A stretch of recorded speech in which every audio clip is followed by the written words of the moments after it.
Johnny Ballgame Show. We have returned. It is official, and I want to welcome you to what we hope is your favorite sports talk program, the Johnny Ballgame Show. Yes, I appreciate all the chuckleheads and everybody who's, bear with us a little bit as we're going to ask. We have this new setup.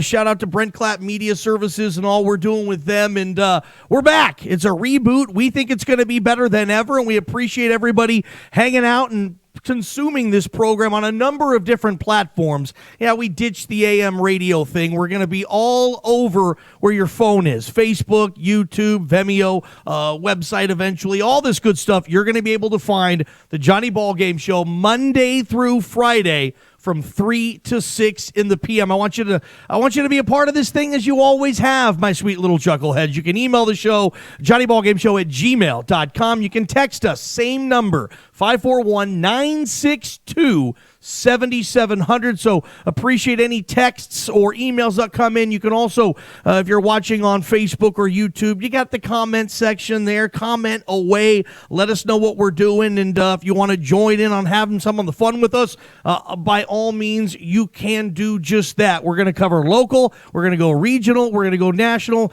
Basically, it's the same ball game show. Hopefully, you've known and loved now for quite some time, and we're just going to do it with a little different spin this time. I have help. Dude, I got somebody here with me, my producer, Dodsy over there, who's running everything on this show, basically except my running mouth and this microphone and my computer here. And Dodsy, always appreciate you, man, and this is going to be a lot of fun. And here we go, man, like Lloyd and Harry with the worm store. We're really doing it, aren't we? Yeah, man, it's time. It is, man. And you nervous over there? I mean, come on, talk to me, Dodsy a little boy. bit. Not really. I mean, I had a little bit of butterflies coming in, but I think I'm ready to roll, dude. Appreciate it. I really am. I mean. Well, we've spent a few weeks getting this thing going, and we're excited about it with our sponsors and everybody who's a part of this program. And there's plenty of room, as we say, on the advertising front as well. So I know we have a lot of stuff set up, so we'll do that in due time. But first, Dodsy, hour number one, we're loaded. I love it. Coming back on a day, December 9th, to be exact, I guess, with what's going on, not only in the local community with the sports scene, both collegiately and on the prep level, but, I mean, Duck Fan is getting ready for a Rose Bowl. The NFL heating up. If you're still playing fantasy football, good for you, because you're probably advancing in the playoffs. We have a Monday Night Football game tonight, so yeah, a lot to get to, and we're excited to have you guys with us today, and we will do that. Without anything further, Dodsy, I guess let's have some fun with this. Our top story today brought to you by Fat Guys Fresh Deli.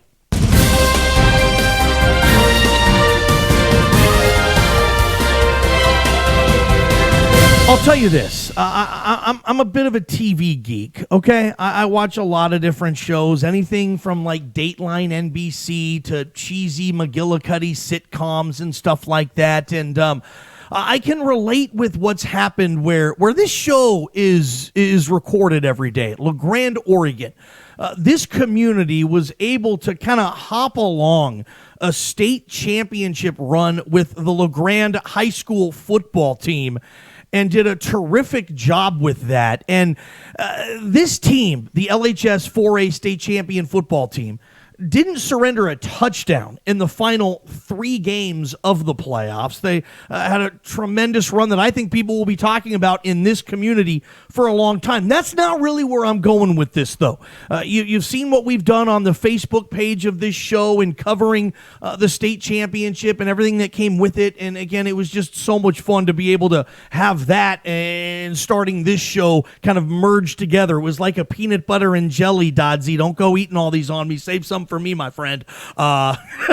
He's laughing at me there, but yeah, it was a great fit for us in the Tiger football program. But that's not where I'm going with this. And did you ever see the TV show Friday Night Lights? You guys ever watch that show? Because it took me 3 or 4 years to watch it. I thought, it's going to be cheese balls, football, Friday Night Lights, TV spinoff. I'm good. Finally, I watched it, and loved it. I've seen the show probably 2 times through now, but it's not just about the football team. It's not about winning a state championship, and they did on the show, spoiler alert. It's about a community coming together. It's about wagons being circled. It's about friends and family getting involved with this thing. That's what this thing is about. And that's what I was able to notice. And that's what I wanted to talk about. It reminded me a lot of Friday Night Lights, the TV show, in a good sense, in a sense of community. And it gave me kind of a vision. And it gave me something to think out and believe in moving forward, that this community that I am a part of, and obviously I love being a member of this community. If not, I would have left. I wanted to stay here. We chose to stay here and be a part of this community. And I hope that the community doesn't just, I don't know, wrap up and put a sweet little bow on that Tiger football team and kind of throw it up in the attic or something. I hope that spawns future events, future sports, boys and girls teams that go far and possibly win a state championship or contend for something. And that, to me, that was my ultimate takeaway. It wasn't the championship rings, and those are going to be terrific. It wasn't the parade, and that was a lot of fun this past weekend. It wasn't the after parties. It wasn't all that fun stuff. It was the fact that the community I saw come together through sports. And when you look at it, that's kind of what this whole thing is all about. It's about community, and a lot of times sports, it brings a lot of folks together. Whether it's your fantasy league, I have dudes in my fantasy league, the only time I ever talk to them is during our fantasy football league. Some of them are my best friends, but I don't talk with them from January to about August. We're in the same fantasy league type of thing. I hope this community takes what this football team did, not just what they did on the field, but the camaraderie, the involvement. I mean, there was no exclusion with any of this. Everybody kept this thing together, and everybody was included. Whether you're a regular student, whether you're a member of the band, whether you're on a spirit squad or on the team or whatever it was, everybody I felt like they had a part in this thing. And I just thought it was absolutely fantastic that this community had the opportunity to experience that. You know, I've been in a lot of communities. This was the first community I've been in that celebrated a football high school state championship like this. Like, we had sideline passes, and we were able to see, what went on up close, kind of behind the scenes, if you will. And they gave us great access to interview these players, these coaches, parents, and whatnot. And it was so much fun. And Dodsey, you were right there with me on this thing. And I don't think you're going to disagree. You'll probably disagree with a lot of things I say on this show, but I don't think this is going to be one of them. We were able to kind of see, truly, cheesy or not, we were able to see a community come together and kind of rally behind that football team, and win or lose or whatever. Glad that they did win. It was a lot of fun to see. Absolutely, dude. Like, you can go to my blog about that team. Oh, you're plugging your blog already. Absolutely. Plugging. My blog about that team explains it all. I mean, it really does. It talks about the class and how well they were raised and how easy it was for us. I mean, those kids made it easy on us, and they'd never really been interviewed before. Yeah, no, they did a terrific job. It was amazing, dude. It really was. Really happy for everybody in this community that wanted to and was involved in that state championship run.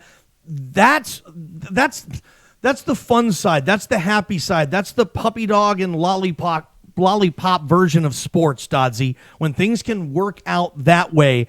And, winning is great. And a lot of times, unfortunately, you have to win to get what this community got, right? It's tough to rally behind the scrappy but feel-good story of the team that goes 5-4. It's tough. People like winners, certainly in this country, in this sports culture. If you're winning, all is well, and it's a great spray paint or makeup. But that's not, sure, there's a number of great teams that just weren't able to get the coverage that high school football team received, Dodsey, because, again, their season ended before the playoffs. They didn't win a state championship. So it's a shame maybe that the state championship has to be a part of that, but a lot of times that's just how it goes. I mean, to have all that happen that we've seen over the past month or year. So you have to win and keep winning, and fortunately they did. Yeah, it was the part that we covered was fantastic, dude. You're talking 3 shutouts in a row. I mean, that's unheard of. You know, in the playoffs. You're an alum. You played football here at LeGrand High School. From the teams that you were a part of, teams you followed, teams you've heard stories in regards to, is the 2019 LHS team for you? Is that the bar? Is that the top? Does it start with them and then trickle down? I would say yes, but being from the late 90s, we played at 4A used to be the highest level in Oregon. So it's really hard to gauge. It's the old IMC days, man. Old IMC Traveling days. to Bend to and from on a Friday to play an hour and a half football game in the snow. That must have been fun for you guys. So it's really hard to gauge. I don't want to take anything away from these guys, so I'm going to say yes. Yeah, win where you are, whatever level you have, whatever games are in front of you, just win those and let Dodsey and Ball Game here talk about where, I don't know, it fits into the legacy type of puzzle. I'll tell you this, like I said, it was great that they won it. And love it, but for me, it was more about the community and the fact that everybody was able to kind of, seemed like, taste a little bit of it. And what a great thing. I would tell you this, I wish every community out there that follows high school football, that has a high school football program, I would wish that every community at some point would be able to experience again what this community was able to experience. I saw people at the game, Dodsey, from Cove, from Union, from Imbler, Elgin, Powder, Baker City. Like it truly felt like a Grand Ronde Valley type of a deal, and credit those kids and those coaches. Holy smokes, man. Just did what a terrific job. That's where I wanted to go today and just kind of say thank you. We appreciate being back on the air here. We're going to catch you all over the place 3 to 6, in addition to a number of the things we're doing with our Johnny Ball Game Network. And we're going to have a lot of fun with this. But I thought coming back, our first Fat Guys Fresh Deli top story, Dodsey. Big salute, tip of the cap, thank you to the community for such a wonderful job they did surrounding those players. And, of course, more importantly, the players and the coaches for bringing home that 2019 4A state championship like you call them, Dodsey, the Fightin' Tigers did. Where does that come from, Fightin' Tigers? I don't hear that anymore except from the old schools. Well, so like when I was in high school, it was always, it's a great day to be a fighting tiger. That's kind of the motto. Yeah, that was the motto. Great day to be a fighting tiger. Yeah. Okay, so that's where it comes from, because I've heard a lot of that lately, but I don't see too many social media posts on fighting tigers and whatnot. Just a question out of the way. The sandwiches, the deliciousness that you see behind me right now at Fat Guys Fresh Deli, it is the easy choice for me for the best sandwich we're going to find here. Certainly on your way to Boise in Meridian, where Fat Guys Fresh Deli is. Shout out to Wally and the crew. They air this show at Fat Guys Fresh Deli each and every day. So if you are in the Boise area, great. You know where to go. If you're not, next time you are, just off that Eagle exit in Meridian, you can't miss it. Fat Guys Fresh Deli. Plug that into your phone, and trust me, you will be your belly full and laughing the entire drive home at how good that sandwich was. So appreciate those guys for helping us out. I got Duck Rose Bowl talk. How about that? Some people call it a consolation. I call it a stinking Rose Bowl appearance. We'll talk about that. I also want to bring some EOU basketball flavor into our number one as well. And the big game tonight, not the biggest of games, but there's going to be a time, and it's going to be in like less than a month, where you're not going to have Monday Night Football anymore. Think about that. So we're loaded, got you for the full 3 hours today on the Johnny Ball Game Show. Dodsey, get me out of here. We'll be right back.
Was this a Dodsey Classic beat here? Was this out of your the trunk of your car over there? I like it, man. Yeah, good stuff. Welcome back, Johnny Ball Game Show. Excited to have you with us on our reboot. Remember, if you can't watch the show live, no harm, no foul. Every one of these is going to be archived all over the place on YouTube, Vimeo, our Facebook channel. Spread the word. Give us a share. Give us a like. Comments coming in. Always appreciate you guys on our email and text line. Want to get a first one in here. I will go to our Northwest Furniture and Mattress text line. Johnny, just got my tickets for Pasadena New Year's with the family, and I will be honest, I'd rather go to Pasadena than the CFP. Not sure I agree with that, Duck fan. I think you'd rather go to the CFP, but I totally get where you're coming from. There's something about, as I've heard, bucket list here, about the Rose Bowl, about the granddaddy of them all, about Pasadena, California on January 1. And that's where the Oregon Ducks will face, I think, a beatable Wisconsin Badger team in kind of a rematch of the 2011-2012 Rose Bowl where you had Darren Thomas for Oregon against Russell Wilson with Wisconsin. So it'll be a fun matchup, but I'm with you on that. But I think most Duck fans, no, you want CFP first and foremost. Rose Bowl, if you want to call it a consolation prize, go for it. I'll just call it the Rose Bowl, and I think that's a terrific opportunity for Oregon. Check this out. As we wrap up the decade, all right? Decade was 2011 to 2019. That's a decade, right? In this past decade, that will end with another Rose Bowl trip for the Ducks. Think about this. This decade, 10 years, the Oregon football program had 5 different coaches this decade. The Oregon football program also appeared in 2 national championship games this decade and 3 other New Year's Six or BCS bowl games, depending on what system they were in that year. I'd say, yeah, Duck fan, yeah, hang your hat over there. That's a heck of a decade, right? How many other college football programs ever have played in 5 New Year's Six / BCS level bowl games with 5 different coaches for the decade? Now, Chip Kelly, BCS Championship and Rose Bowl and Fiesta Bowl, and 3 in a row there for Chip Kelly. Mark Helfrich went to the national championship game the year Mariota won the Heisman in 2014. And this year, Mario Cristobal going to a New Year's Six bowl game, the Rose Bowl. The only coach that didn't, okay, of the 4, I should say, not 5, of the 4, was Willie Taggart. What's he doing right now? Not gonna work here anymore, Willie Taggart.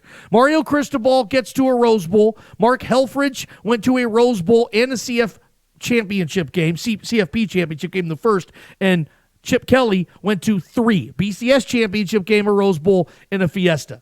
I'd say that's one heck of a decade for Duck football. I'd say Duck football's in about as good a hands as you would want. Chris Peterson leaving the Washington Huskies. Yeah, Duck fan, that's good for you. Yeah, Beaver fan, that's good for you. That's good for anybody who's not a Washington Husky fan in the Pac-12. Chris Peterson's one of the finer coaches in this country. And it also leads me to think, is college football in trouble when Chris Peterson in his 50s, when Urban Meyer in his 50s, when Bob Stoops in his 50s are all retiring, all quitting because they're burnt out? Think about that. That's where big-time college football is. That can't be good in college football where Urban Meyer, Bob Stoops, and now Chris Peterson aren't coaching. And that's on their own. This is not a, hey, Willie Taggart type of thing where they just let you go a little early. That's not the case here. But I'm excited for the Rose Bowl. Wanted to talk about that a little bit and where the Ducks relate. And I think it's a winnable game. I think Wisconsin's going to be a formidable opponent. I would have rather seen Penn State, to be honest. I just think it's a better matchup. I think Penn State's a better program, and I'm not sure where the bowl tie-ins go. I know Wisconsin went to the Big Ten championship game, so maybe they had that being the reason that we'll send them to the Rose Bowl. Good for them, whatever. It'll be a good game regardless. The Rose Bowl always seems to beat. But to go back to our Northwest Furniture and Mattress text line there, that's cool that you're going to Pasadena. I'm sure a lot of people in Eastern Oregon are going to make this trip. I mean, where would you rather spend New Year's than at a college football bowl game in Pasadena? Dodzy, you gotta be on this, right? If you're going to pick one bowl game to go to, I mean, you're a West Coast guy. Is it Rose Bowl before anything else? It is for me. Yeah, definitely. Well, what else is in your mind? What was the stutter there? Well, was the original comment was what they'd rather go to the Rose Bowl than one of the they're happy Oregon's in the Rose Bowl because they'd rather go to the Rose Bowl than whatever CFP game that would have been, whether it's the Peach Bowl or what is it, the Fiesta Bowl. Those are the two semifinal games, something like that. And they said they'd rather go to Pasadena than, I guess, Phoenix or Georgia. No. Atlanta. No. Not for me. Yeah. No, if my team had the chance to play in the CFP or the Rose Bowl, CFP all the way. Yeah. I'm with you. Well, it's pretty simple. I don't know the age of the dude who sent that text in, but maybe it was just an old school Pac-8, Pac-10 type of guy where you want your season, and I don't care what else comes with it, you want your season to end January 1 at the Rose Bowl. And that's what Oregon's going to do, and I think it's a tremendous send-off for those seniors, Justin Herbert in particular. He came back, Dodsey. He was a first-round pick last year. He might not have went number 1, but he was a first-round pick last year. He came back for this, right? Yeah. To finish in the Rose Bowl, if not the college football playoff. This has been just a tremendous season for the Ducks. I can't wait for that Rose Bowl. And you go back August 31st. I think we watched that game together. Oregon versus Auburn. Yeah, could have went either way there. It's hard. It's tough that the reason Oregon isn't in a CFP is they stubbed their toe in Tempe, Arizona, and lost to a really good Auburn team. And think about this. Auburn beat Alabama this year. I mean, Auburn can play. Yeah, Auburn's legit. Now, they were legit all year, as was Oregon. I'll tell you, though, most Pac-12 champions, even the Pete Carroll dynasty, Reggie Bush, Matt Leinart era, you stub your toe in the Pac-12. And I have a theory. It's probably preposterous, but you let me know. I think a lot of times the reason it's difficult to go undefeated in a Pac-12 schedule is the climate, is the mass of the land mass of the conference. You have one team, let's say the Washington State Cougars. They're playing in Pullman. There's snow there in October. Right. And then you have Tempe, Arizona, Tucson, Arizona. 80 degrees. Right, in December. You're right. Go to Salt Lake City right now. You freeze your ace off, Dodsey. Absolutely. Boulder, Colorado. It's cold there, too. Yeah. Bay Area has kind of weird weather. And up in Oregon and Eugene, that's some freaky weather, too. And I've always looked at those as trap games when a Northwest team has to go to Arizona in that climate in November, which was the case, unfortunately, with the Ducks this year. Look, the Arizona State kids, they're used to that. They play in that every day. Those Oregon kids, they haven't felt 80-degree weather since August type of thing in Eugene. Sometimes I think that plays into it. Dodsey, you can look at other conferences. They don't have that type of layout where there's 4 or 5 schools in the conference. It's going to snow certain games, and there's other 3 or 4 schools in the conference, LA and the Arizonas, where, I mean, it's hot. It's hot on Christmas time. I think that's a big thing. Yeah, it's definitely the only conference where there's that much discrepancy, no doubt. I mean, the Southeastern Conference, are you kidding me? There's no snow They're in all SEC. jumbled all together. Yeah, Big 12, much. Big 10, ACC, sure, Pac-12. ACC maybe a little. You have Miami, Florida, and you have Boston College. Yeah, I guess you could you could maybe point to that too. But no question, without question, a banner season for the Ducks. Get your Rose Bowl packages put together. I know a lot of folks are going to want to go down for that. You have about a month to get ready for it. And, I'm not calling it a consolation. I'm calling it the Rose Bowl and a chance to win a Pac-12 championship in Mario Cristobal's second year. Dodsy, recruiting is where it's never been before in Eugene. They're recruiting like a Pete Carroll USC team, to use that reference again. How Saban recruits in Tuscaloosa. Cristobal's bringing that to Eugene. Like, Duck fan, now that Chris Peterson is gone, I don't have to worry about Washington. You would think maybe for a while, at least with Pete's departure. I'll tell you, man, these next 3 to 5 years for this Duck football program, holy shnikes. Looks like the Ducks are in for a really good next decade coming. Yeah, not to mention they have the best lineman in the country coming back. Sewell. Oh, my gosh. He's coming back. There's a bunch of articles out about how he should get some Heisman votes. Okay. Dude, PFF put him – he has the greatest by far rating of any player ever that they've rated. That's the Duck left tackle, true sophomore. I believe he's from Salt Lake City. His brother's coming too, bro. Yeah, they got his bro, who's a mega recruit. He could have went anywhere. He's a linebacker. Yeah. It's funny because typically, and I do the same thing, when you watch a football game, you follow the ball, okay? I mean, unless you're like your son is playing on the O-line or somewhere, you're going to watch your kid. But Sewell, their left tackle, is so dominating and quite frankly fascinating to watch. I'll watch Duck games and I'm like, I'm just going to watch Sewell this play. And then I chuckle every time. Dude. I mean, he just manhandles these other Pac-12 defensive players. Dude, I read a thing. He only got beat 7 times this year. Gave up a pressure or a hurry. 7. On pass blocking. I was at a game this year in Autzen, and I believe they called a holding penalty on him, and the whole crowd got up and booed.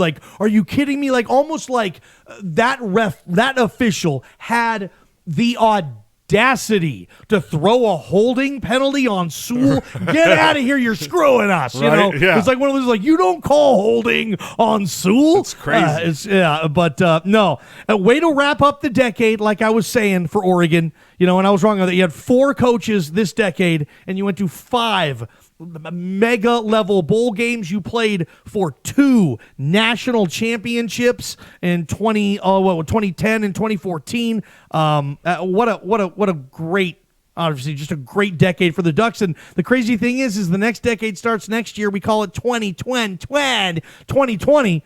And it looks like the Ducks are, in position to have a better decade than they just finished with. It's crazy, dude. Man, good stuff, dude. Duck fan, love to hear from you. We will do buy or sell today because it's Monday, and that's what we do on your favorite sports talk program, the Johnny Ballgame Show. So we will get all that in, and we're going to have fun with that. So email and text me your buy or sells. You make the statement, and I'll buy it or I'll sell it. Type of thing. Dodsy's got some, and we'll let you guys get in on that and be a part of the program. Before I get you out of here, just want to mention, for without question, the fastest lube and oil filter change you are going to find in the Grand Ronde Valley. I need to see you with Brock and the crew at Island City Speed Lube. I went there once. It's 7 minutes. No one wants to spend an hour or their entire lunch break sitting in the office, the waiting room at the local Quickie Lube. You just don't want to do it. At Island City Speed Lube, Dodsy, they give you free coffee, free popcorn, and you're going to have to eat it quick because, like I said, they put an emphasis on speed. It's quick there at Island City Speed Lube. Love those guys. Ball game show. I want some EOU talk. I love this EOU basketball team. And bowl games, are there too many of them? Maybe we go down that road a little bit. And what bowl game is your team? And I know, Boise State fan, I'm already getting text messages from you guys. Not happy with the Bronco Bowl assignment in Vegas. We'll talk a lot about that stuff. Let's get out of here, Dodsy. The Johnny Ball Game Show. We'll be back.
Welcome back, Johnny Ballgame Show. Appreciate everybody for hanging out with us. The new studio, and before I address anything, this is kind of what they call in the restaurant business a soft opening. You know, the real, we hope to have everything tip-top, no mess-ups by Friday. Never really done the TV thing. I got these TV cameras. I got these lights blasting in my direction. It's going to be fun, but it's certainly going to be something we have to get taken used to. And also, I know that the audio in the video isn't exactly matching up, not exactly peanut butter and jelly for us yet, but that will fix, I can promise you. Might not be today, but it's coming on that. So just sit tight with us. Friday's going to be the big party, Dodsy. We're inviting basically anybody who wants to come down to our new studio here at Brent Clapp Media Services right next to Marketplace Fresh Foods downtown LeGrand. And Friday we're going to have what? We're going to have hors d'oeuvres. We're going to have refreshments. We're going to kick back. We're going to party. And we're going to officially have the mayor himself of the Johnny Ballgame Show, Union County, cut the ribbon. Absolutely, man. It's gonna be a blast. What food do I need to make sure to have for you? Deviled eggs? No, You like deviled eggs? I don't mind them. Dude, I'll eat like 40 deviled I've eggs. seen you do it before. If you put 40 deviled eggs in front of me, I'll eat all 40 of them. Yeah, absolutely. Hey, and like Johnny was saying, like the audio being out of sync, that's something that I can't control from right here. Like it's gonna have to be looked at, and we don't know what it is, but it'll get fixed. So stay tuned, and we'll figure it out for you. We had a chance over the weekend to check out the EOU basketball team, the men's team. Let me just tell you, they have a transfer from UTEP. That's, I believe, Conference USA, a D1 kid, Josh Brown. That was the most, I don't know, I want to say maybe ferocious. That was one of the more ferocious dunks I've ever seen at Quinn Coliseum. And this dude, what, 5'10", 5'11"? Yeah. Dodsy? Yeah. And he brought it back. Like almost like LeBron comes in there. It was one of the most spectacular dunks I've seen at EOU. And I will tell you, even just for that, go watch the EOU men's basketball team play this year. They were 1-1 split over the weekend. They beat Multnomah. They lost a scrappy Warner Pack team. I like this team. I'm standing behind them, Dodsy. I think it's a good group of kids, and I think Carlito Labarta Jr. Is going to do an excellent job this season bringing this thing together. I think they're going to contend. For a CCC championship. Wanted to get some of you guys involved. I know Boise State fan. I get it. You're frustrated. We have some buy or sells in. Those are awesome coming through. But I get why Boise State fan is upset. Let me just tell you this. The world is an imperfect place. And college football is even more imperfect than the world, okay? College football, more so than any other sports or athletic organization that we follow in this country, is absolutely top-heavy. It's flawed. It's unfair. It's big boy football. It's little guys. You guys can do what you want to do, but we're not going to include you. College football is major exclusion. I mean, we look at the CFP. Clemson's in there now for, was it the 5th consecutive time? I think they've been there 5 times in 6 years. This is the first time in the history of the CFP that Alabama isn't in it, isn't a part of it. Oklahoma has now been there, 3 consecutive years with 3 different quarterbacks, 2 of them Heisman winners and another. Hurts will probably be a finalist. That is college football. It's the big boys club. It's no girls allowed, whatever you want to do. Boise State and playing in that conference, it's impossible, even if you go undefeated. I mean, you look at Boise State's season. Terrific season. Undefeated in the Mountain West. The only blemish is a 3-point loss on the road in a rainy Lavelle Edwards Stadium against a traditional power BYU. That's the only blemish this season. Now, had Boise State been undefeated, are they in the tournament? Oh, hell no. But they're in a New Year's Six game. They're playing in the Cotton Bowl versus Penn State. And me being in that community, Dodsy, those years I was working at ESPN Boise, and I know Bronco Nation, and I've talked to them, and I have a bunch of friends who love and support Boise State football, and I can't even tell you how big a matchup would have been Boise State versus Penn State this season in the Cotton Bowl. I even heard talks that there was a potential matchup, Boise State versus Alabama in a bowl game. Could you have imagined that? That would have been awesome. I mean, the coolest thing ever for Boise State to get a chance to play. Oh my God, a down Bama team. Yeah, they're 10-2, dead. But that's just not how the cards are in college football, and it's unfortunate, and it's a mega bummer for the Boise State fan. If your main college football program is a group of 5 school, which means, they don't have room for you. I've always suggested group of 5, get your own tournament. Start your own tournament, because right now, 5 conferences, the MAC, the Sun Belt, Conference USA, the American, and the Mountain West, those 5 conferences, they compete for one spot, for one big bowl game. That's it. Of course that's not fair.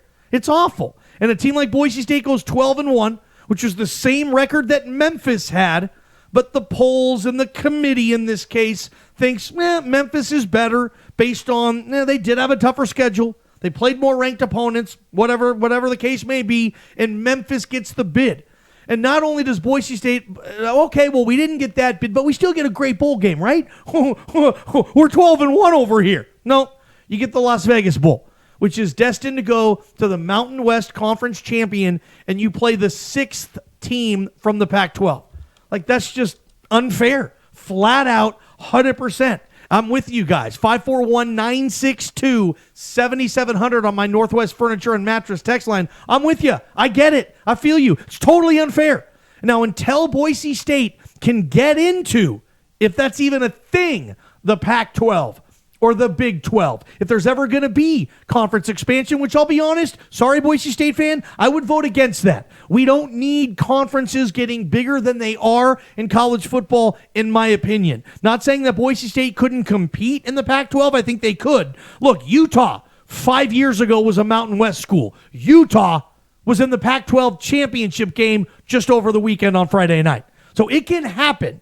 But would Boise State be the powerhouse nationally, year in, year out, winning 10, 11, 12 games if it played in a Power 5 conference? In my opinion, no, they wouldn't. They'd have their 7-6 years. They'd have their 8-4s. They might even have a 5-7 on a down year type of thing, which is what a lot of teams do. Heck, the Ducks go through those years. The Washington Huskies. USC didn't go to a bowl game last year. You think USC last year would have been 5-7 playing in the Mountain West? I'd probably say no, they wouldn't. And that's just where we are right now. But Boise fan, I get it. I feel for you. I wish I could make the pain go away. I wish I could tell you, well, there is a pot of gold at the end of that rainbow. There isn't. And here's what gets worse, Dodsy Cakes. When the new stadium is built, the Raider Palace in Vegas, okay? You know what they're doing to the Vegas Bowl, Dodsy boy? They're eliminating the Mountain West from it. They're going to say this is going to be a big-time bowl game now. We're going to bring a Big 12 or a Big 10 or an SEC team here to play the Pac-12. Huh. Interesting. So the Mountain West now, because now they got that new stadium, and it's nicer than Jerry's World, dude. And the Mountain West, it'd be cool for Boise State fan to, we win that, we go to the Vegas Bowl. Yeah, but at least we play in that stadium. Nope. Don't have that anymore. I can't wait to see that stadium, dude. What a ticket? Okay, what's a ticket going to cost to see the Raiders on opening night next year? It's probably going to be a Sunday night game or a Monday night game. It'll probably be the back end of the Monday night doubleheader. What does a ticket cost to see that game? And I don't even care who the Raiders are playing. Oh, like nosebleed seats? Your parents live in Vegas. They know the pulse there. Yeah. What gets me a seat? The worst seat in the stadium. How much am I paying for? Couple $100, probably $300 for the worst seat. You think? I was thinking probably $1,200, but really? I could be way off. For the worst seat? For the there's a worst lot seat. of people there. I just want to see the stadium, dude. I want to Yeah. I want to go. Like, you're gonna walk into the bathroom to take a leak, and there's gonna be a slot machine right there, Right in or, front of you. or the ability to bet on sports. Yeah, you'll At have your that. seat, You'll have that probably. at your seat. A little handheld. So you're telling me this is a world I'm going to live in. I can sit in this stadium, I can pull my phone up, and I can make a live bet as to whether or not the Raiders are going to pick up that first down. I wouldn't put it past them. Oh, I mean, seriously, that's the world that's coming. I think Oregon. I mean, I'm on my scoreboard app. I'm making bets every night. Right. I mean, this has been terrific. But yeah, in Vegas, that's going to be insane to see that whole come through. 2020 is going to be fun, man. With that stadium opening up and the Raiders finally moving over, that's going to be a lot of fun. But yeah, Boise State fan, I know, dude. And not even that. I could even expand. I won't too much, but you're playing a Washington team that doesn't even want to be there at 7-5. Their coach is leaving, Chris Peterson, after the bowl game. Chris Peterson doesn't want to have to play his final game coaching the Huskies against Boise State. Brian Harsin doesn't want this game. I don't think Bronco Nation wants to have to beat Pete on the way out. The Vegas Bowl this year is a mega turnoff for me.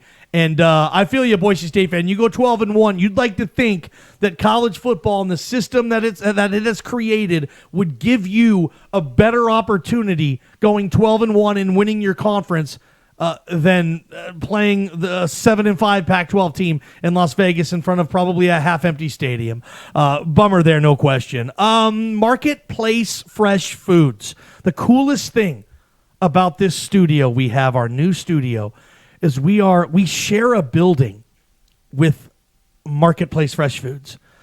Fresh deli sandwiches, the cookies. Oh my, it was the best cookie Dodzy and I ever had. What was that? A lemon, hagalaga, slippy slappy. Yeah, it was some odd lemon cookie. Oh, but it was like the best cookie I've ever had in my life. Grocery shopping, all that wonderful stuff at Marketplace Fresh Foods. So when you come check out the show, and you can, we got a big window there. You can just come hang out and watch the show. They have beers on tap at the Marketplace as well, so you can grab a cold one, watch the show, do your thing there. And we want to shout those guys out. Chop Shop, all that good stuff they have. But those deli sandwiches, Dodzy, I've had the Reuben and I've had the Philly. And they are both sandwiches that I would order again, among many other things. So they're doing a terrific job. Oh, we love having them around. Oh, big games tonight. Like I said, Monday Night Football, it's not the biggest matchup, but we are now like less than a month away where Monday Night Football goes away for like 8 months and you don't have it anymore. You might not love all the matchups, but it's nice to have. I want to talk about that a little bit. That'll be brought to you by the Oregon Trail Trader. Our soft opening of the new reboot of the Johnny Ball Game Show right here. Appreciate everybody that's been involved. We'll be right back. Don't miss it.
Welcome back, Johnny Ball Game Show. Appreciate everybody for hanging out with us. We'll do buy or sell coming up, and we got a bunch coming in on that. That's going to be a fun one, so you're not going to want to miss that out. Dodsy over there producing a little bit and having a good time with that. Keep them coming in. Shout out to everybody who's joining the program right now. And it's going to be a little rough around the edges the first couple of days, and I'm sure it is right now. And again, I'm not watching it.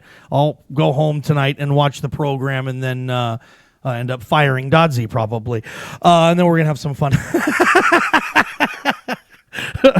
My mom is complaining about the music, Kyle. Mom, Patsy, what are you doing here, man? Tell her that she can find us some music that's not copyrighted and send it to me, then I'll play it. Where does she send it? Good luck with that. JohnnyBallGameShow@gmail.com. Yeah, good luck with that. Yeah, the thing is now that we are an internet show, not allowed to play music anymore. No. Like real music, like that's copyrighted. They hit you and they ding you and you're not able to. So we're finding generic music just to get us to and from breaks. And this show's going to look a hell of a lot different in a week or 2 weeks than it does right now as far as commercial breaks and whatnot. We just wanted to get back behind the mic on the air again. I certainly wanted to, and I know we got this new studio and all this, and we wanted to get it going. Yeah, man. Basically for right now, the music on the breaks is a filler, so we can reset. That's it.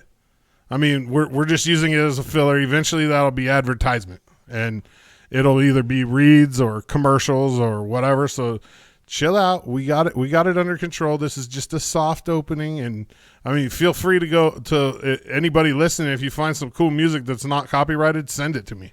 Pipe down, Patsy. Big games tonight. College basketball, big Monday, hasn't exactly taken off yet, Kyle. That will eventually. I'm still going to Monday night, and here's why I'm going. I want storylines in sports. That's part of the reason why I enjoy the NFL. Like, I love football as much as I love just about anything, but I'm not going to wake up in the morning and go watch a local Little League game or go watch a JV high school matchup between Powder Valley and Union, although I'm sure that's wonderful. I don't love the game that much. I want the storyline. I want the drama. I want the history. I want players and coaches that I've followed, and I know their backstory. That's why I love sports, to be honest with you. And tonight, with the Giants in Philly, and we're not going to sit here and dissect the NFC East because it's one nasty, smelly dumpster fire of a division this season, but the story behind it is where I like. I like the fact, honestly, Eli Manning gets his gig back. Daniel Jones, okay, you played a majority of the season. The G-Men are 2-10 when right now have them in contention, Dodsy, for the second overall pick in the draft. If I'm a Giants fan, look, I want to send Eli off and hope that he wins a game or two, I guess, and say thank you for the 2 Super Bowls and all that stuff. But at the same time, I want to pick number 2. And I want maybe the Bengals to do something impossible and like win a game or two. And maybe I'm picking number 1. As far as I know, the Giants have their first round pick this year. I don't think they've traded it or done anything along those lines. I'm pretty sure they have it. And if I'm a Giants fan, I want it. And the crazy thing is, well, do you have your quarterback in Daniel Jones? Yes. Well, is there any other college football dominating players right now outside of the quarterback position? Hell yes. Chase Young, anybody? I want the Ohio State pass rusher, Dodsy, and I'm going to bring him to New York the same way that they drafted Lawrence Taylor out of North Carolina in 1980, and that's going to be my guy. I'm going to draft Chase Young. If I'm the Giants, that's who I want. I want the Ohio State pass rusher. But tonight, back to the storyline, why this is my Oregon Trail Trader big game of the night tonight.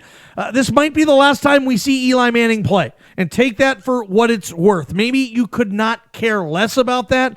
Maybe you could. Eli Manning, for me, it's going to be nice. Hey, you know what? It was a fun couple of decades there with Eli. He has the 2 Super Bowls. No one will take that away from him. In my opinion, the next 5 to 10 years, the number 1 Pro Football Hall of Fame discussion will be Is Eli in or is Eli out? That, to me, is going to get the crew at bench warmers, wherever you are with your nerdy friends. That, to me, will be a polarizing argument, almost like a Pete Rose type of thing.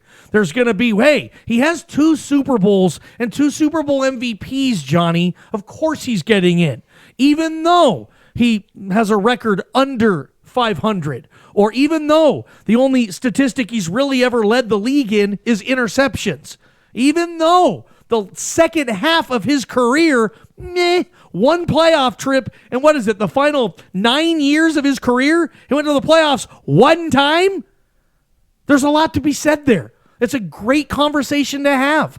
But tonight, it might be the last of that. Maybe we'll see Booger and Joe Tessitore probably talk about that tonight. Is where is Eli Manning, his Hall of Fame candidacy and whatnot. Obviously, the Eagles need the game badly, and this is how pathetic it is. If the Eagles do win tonight, and they better, they're at home, and they're playing a 2-10 Giants team. If the Eagles win tonight, Dodsey, they go to 6-7, and they're tied for first place to get a playoff home game in the NFC East. Are we really going to talk about the NFC East? No, let's not go there. Good Please. Call. I don't want to preview NFC West, NFC East action. Gotcha. No, I don't want to do that. Here's where I want to go. I'll get this discussion going just early, and you can email, text us, whatever, comment in the section below. Dodsey, I don't know if we've had this conversation. Knowing how I know you, I would think that you would support Eli Manning into the Pro Football Hall of Fame. If you had a vote, are you putting Eli in? Heck no. So is what I know about Dodsey. I'm a Charger fan. So you're a Charger fan. That influences who you vote for the Hall of Fame, though? Well, just when it comes to Eli. Because he was a punk on draft day? He's a punk. And really, like, when I look at it, like, he's going to get help from his dad to get into the Hall of Fame. He's going to get in. He is. I think he is. And he's going to get family help on that, honestly, because he doesn't have the numbers. He just doesn't. I mean, Super Bowls don't get you in the Hall of Fame. You know, I mean, yeah, Jim Plunkett's over here saying, yeah, I got 2 Super Bowl rings too. Well, why is anybody talking about me? Right. He was #1 overall pick, Jim Plunkett, as was Eli. Jim Plunkett was a Heisman Trophy winner in college at Stanford. Eli was not, but a finalist. Yeah, Jim Plunkett, that type of thing, and he's not getting in. I'm with you on that. Super Bowls, just because you've won the 2, which is fantastic. I can't take that away. He's a 2-time Super Bowl MVP and 2 of the craziest, wackiest Super Bowls we've ever seen, and they beat Brady Belichick, which pleases the whole football universe for the most part, right? I mean, the whole world was rooting for Eli those 2 games outside of the greater New England area. That's right? going to get him some votes alone right there. Yeah, beating Brady and Belichick. Absolutely.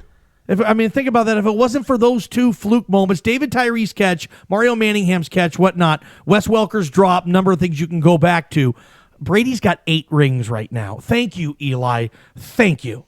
Yeah. Brady would have 8 rings. He might have ended up with 2 handfuls. If that wasn't the case. Yeah, he'd have 8. He'd almost have the the 2 handfuls like you just said. But yeah, for me, I'm not an Eli into the Hall of Fame guy either, but yeah, I think he probably gets in. I think over time it won't be a first ballot. You cannot put Eli Manning in as a first ballot Hall of Famer. He might be a senior committee. It might be down the road. I'll tell you this, though.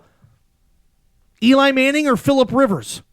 And take your stupid Charger underwear off for a second. Who's had the better career, in your opinion? Eli Manning or Phillip Rivers? Numbers-wise? Yes. Who's the better quarterback over time? By far, Phillip Rivers. I agree with you on that. By far. Yep, just hasn't played in a Super Bowl. What about Eli Manning or Matt Ryan? Who's been the better player, in your opinion? Oh, that's close. That's a little closer. Although Matt Ryan probably still has, 4 years left? Probably 5? Easily. Yeah. And Matt Ryan is already at 50,000 passing yards. He just passed it yesterday. Crazy, right? And he's won a league MVP, and he's puked away the biggest Super Bowl comeback of all time, unfortunately, for Matt Ryan. He should have that ring of 28-3.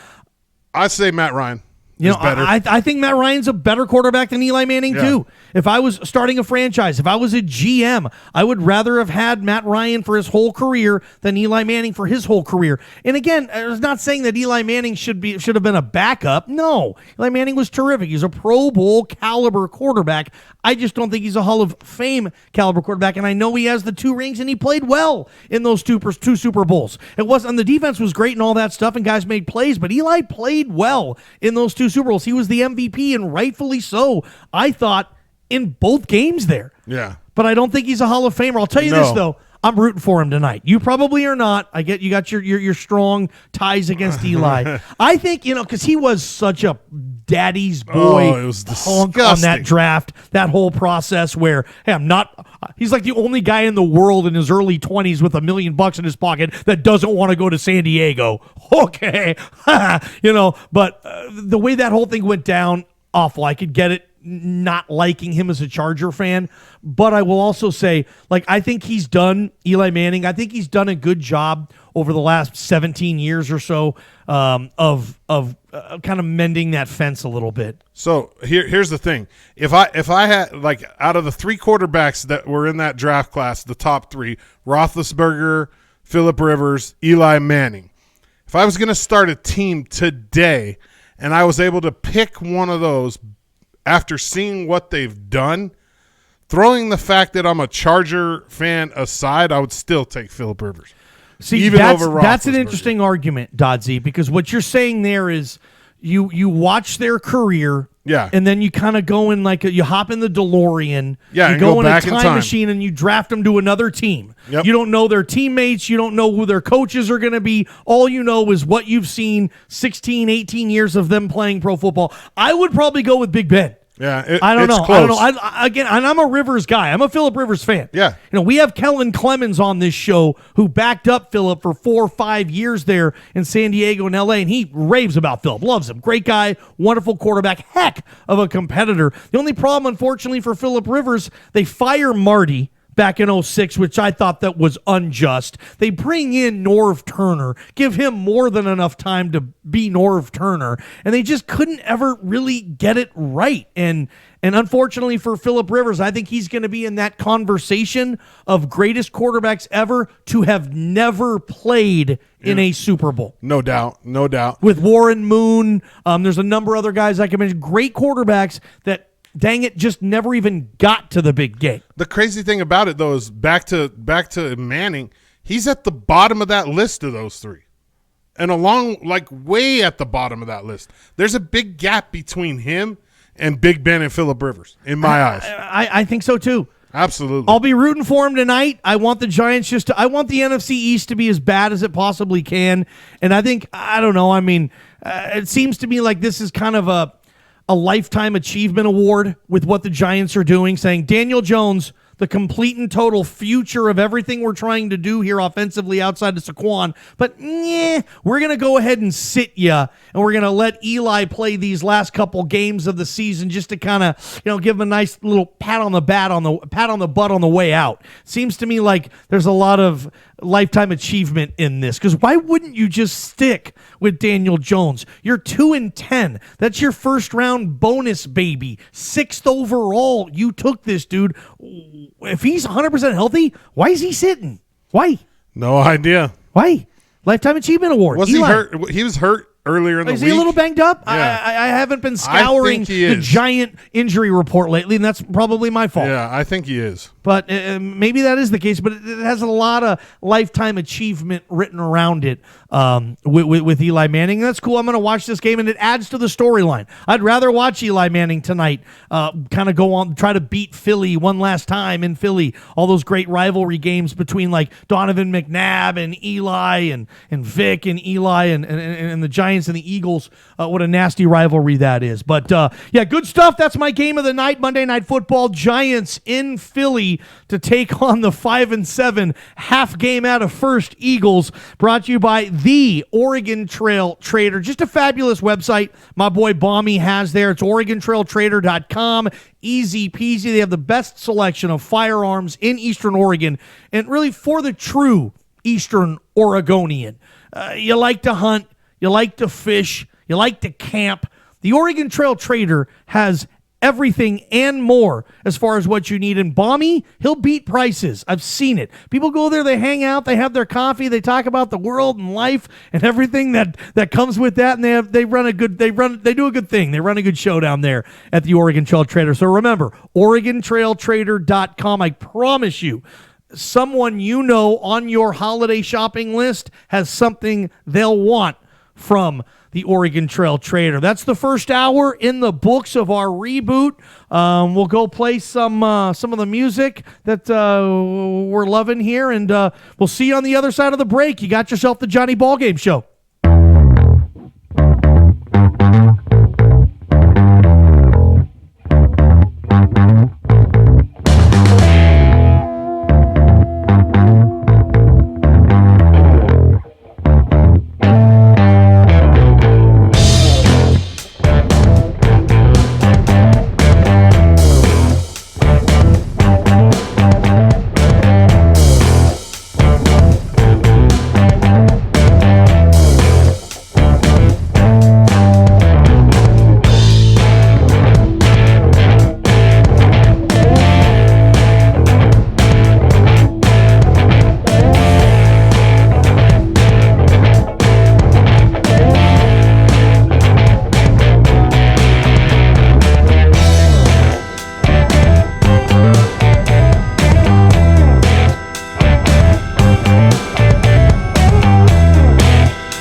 Coming up,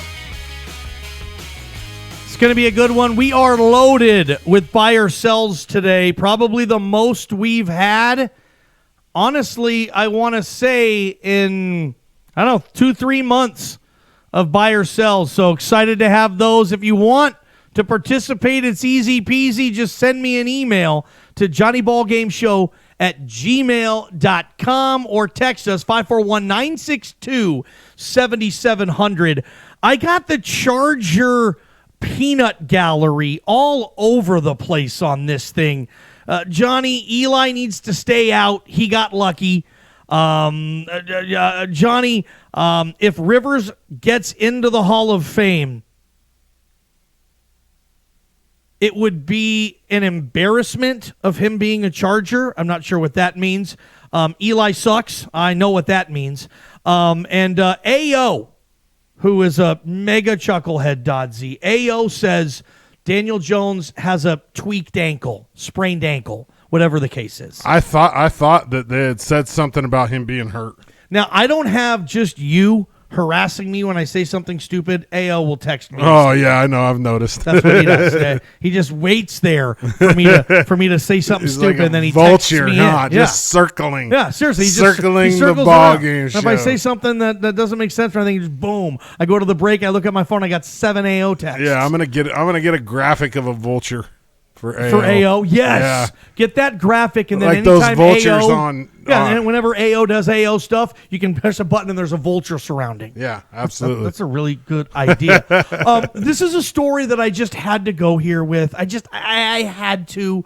And that's, I'm sorry, Patriot fan, but the Patriots fan base is livid over the officiating in last night's Sunday night or last night's late afternoon loss to the Chiefs. There was a couple instances, and Patriot fan, you're right.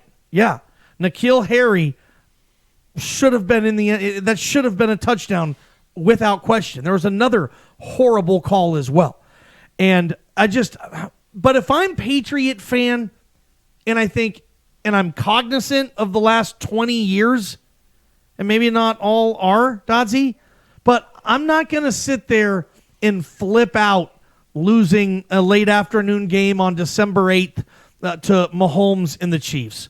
Look, the NFL officiating, look, it's an epidemic right now. It's rough. It's bad. It needs to get better.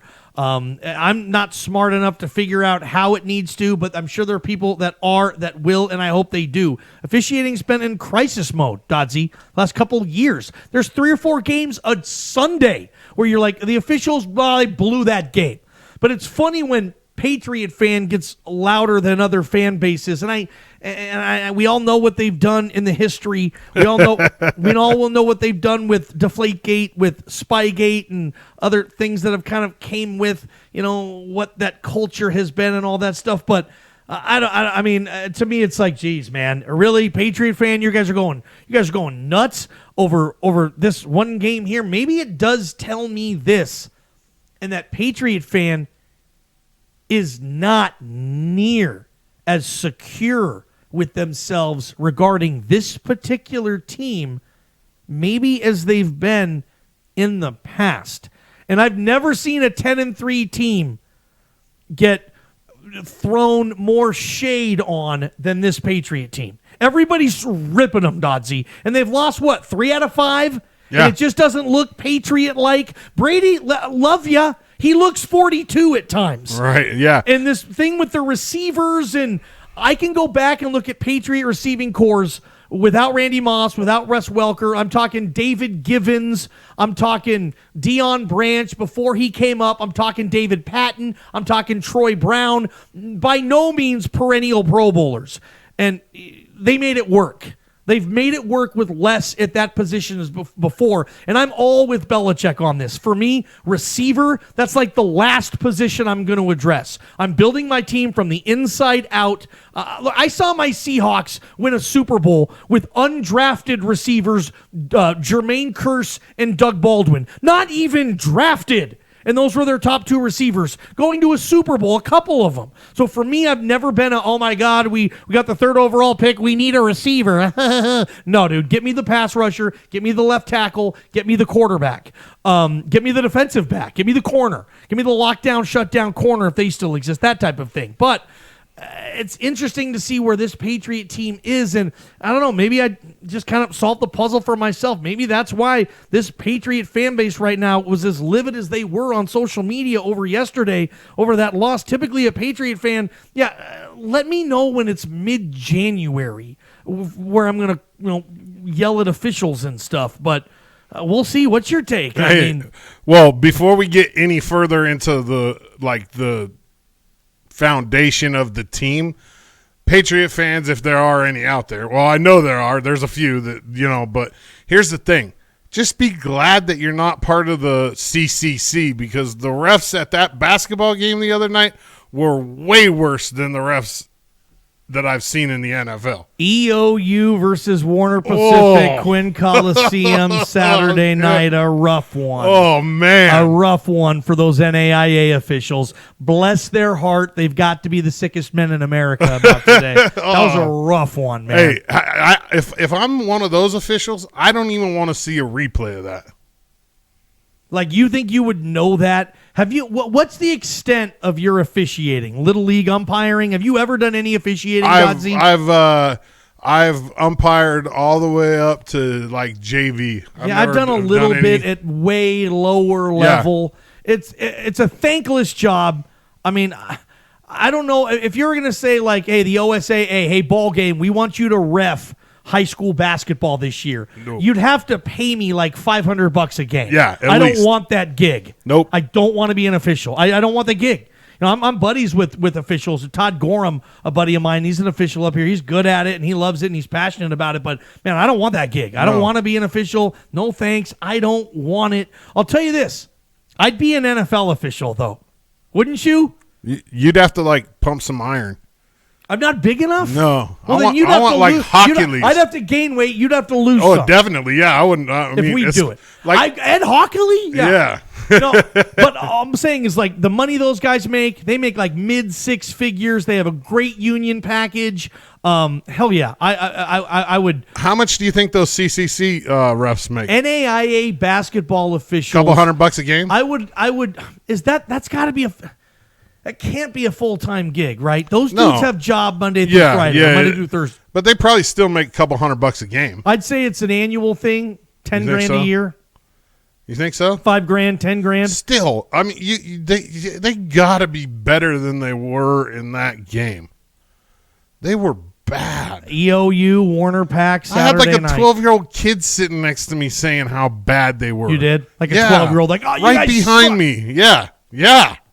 That's funny, man. Yeah, that's 12-year-old kids yelling at the refs. Yeah. Love it, man. But yeah, maybe that does mean that the Patriots are in a little more trouble than I like to believe. I'm the last guy that's ever going to say the Patriots are in trouble. If the brackets came out today in the AFC, Dodsy, slap me sideways, I'd still take the Patriots to go to the Super Bowl. It's just how I'm operating. That's how I'm trained. Yeah, That's who how wouldn't? I operate. Who do I like? The Texans, who just got their teeth knocked out by Drew Lock? What the hell was that? That was brutal. There's a what the hell was that every week in the NFL. One team pulls, what the hell was that? It was Houston this week. But Kansas City, Andy Reid scares me in big games in January. Pittsburgh, really? Ducky. No, I'm not taking Duck. I'm not taking the Steelers, although Tomlin's probably coach of the year. I don't know where else I go. What, a red-hot Ryan Tannehill, 6-1. People are wearing their Titans gear with pride right now. Can you believe that? Tannehill is 6-1 since Mariota was benched. And Derrick Henry runs angry. That dude's a stud. Anywho, it might be interesting. I've never seen a team 10-3 as scrutinized as this Patriots team, and the fans were livid over last night. Thought they should have had that win. Dodsy, we got a lot to get to. First, I want to shout out my boy Sean Daggett and the crew at Northwest Furniture and Mattress. Whether it's a mattress and their sleep center is better than anywhere else you're going to find in Eastern Oregon, or a love seat, maybe that recliner you've always dreamed of watching games in, that big couch, whatever the case may be, all fabrics, all colors, Sean Daggett and his crew have this at Northwest Furniture and Mattress on Elm in La Grande, right downtown. They got the big red rocking chair on the roof. You cannot miss it. Heck, this chair I'm sitting in right now, that chair Dodsy's sitting in right now. That guest chair, we might bring the mayor on a little later. Who knows? Right now, from Northwest Furniture and Mattress. Can't go wrong with those guys. Buy or sell coming up. I can't wait. We'll be back briefly. Just a quick one. You got yourself the Johnny Ballgame Show.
Welcome back, Johnny Ballgame Show. Love the turnout today for our soft opening. The big party's going to be on Friday. We want to get everybody down here if they can be, and it's going to be a lot of fun. That's kind of the official reboot of this program. We're just working out a lot of the kinks today. I know getting the voice, the audio to match the video. It's not anything that I know anything about. I'll just tell you that right now. I'm just here. I got a mic. I'm going to do what I do, and I'm going to let Dodsy and the production crew do what they do. And sooner rather than later, I can trust it's going to all line up, and we'll have the mayor in here cutting the ribbon on the new show before you know it. Let's get this thing going every Monday, Dodsy. Brought to you by Rockin' Sons Tire and Auto. We call it buy or sell. And you email or text us in this program. And if you can give me that music right now, Dodsy, let's fire it up and get some Knight Rider going. I love it. Buy or sell, Rockin' Sons Tire and Auto. This time of year, you need snow tires. Trust me, you need Rockin' Sons Tire and Auto. Got a lot coming in today, and I know, Dodsy, you have some too. What we got right now, my friend? Why don't you fire them up, Dodsy? All right, you ready? Buy or sell. Utah was screwed by the CFP committee. You know what? I'll just say this. I'm just going to say Utah was screwed. You're an 11-2 Pac-12 team, and you're playing in the Alamo Bowl against Texas. That all looks real cool. It's tough to have to play Texas in Texas, but from a financial standpoint, you get what, $3-4 million in the Alamo Bowl? You get what, $25 million playing in the Orange Bowl or the Sugar Bowl? Or a New Year's Six-level bowl game, Fiesta, Cotton, whatever the case may be. So Utah got screwed in that point.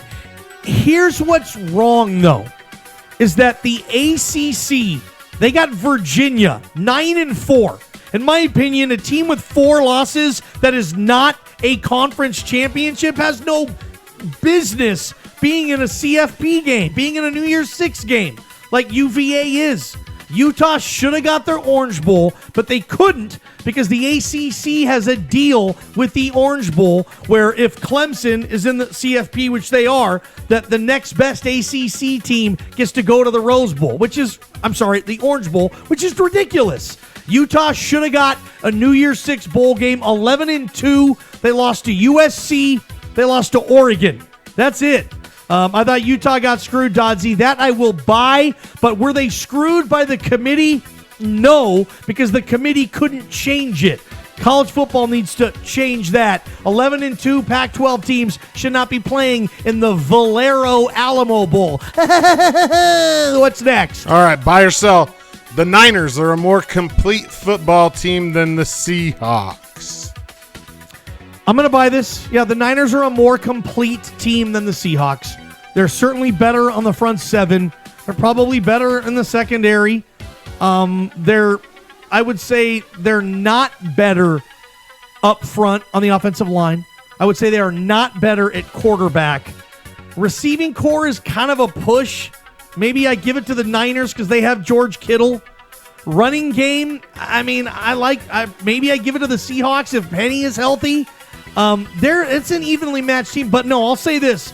The Niners, I'll buy that. They're a more complete team, but I've seen Seattle and Russell go down to that stadium on a Monday night and beat them. I've seen it. I'm not scared of the Niners as a Seahawk fan. Let's flip the coin in the air. Let's call it. Let's see who is them. Let's play the damn game. And hopefully we get 2 more matchups with those teams. But overall, yeah, the Niners are a more complete team. That doesn't mean Russell Wilson can't have a good day and smoke them. Niners kicking game is way better, too. Robbie Gould. Yeah. Thank you, Dodsy. You're welcome. All right. Next. Ball game secretly loved not working these past few weeks. Buy or sell? Just because the show wasn't online yet doesn't mean I wasn't working, okay? Right. I'm always working. You know, I work harder than anybody I know. And the fact is that I get this reputation for like, ball game's not working. You know what? I'm selling that, Dodsy. I'm selling. Okay.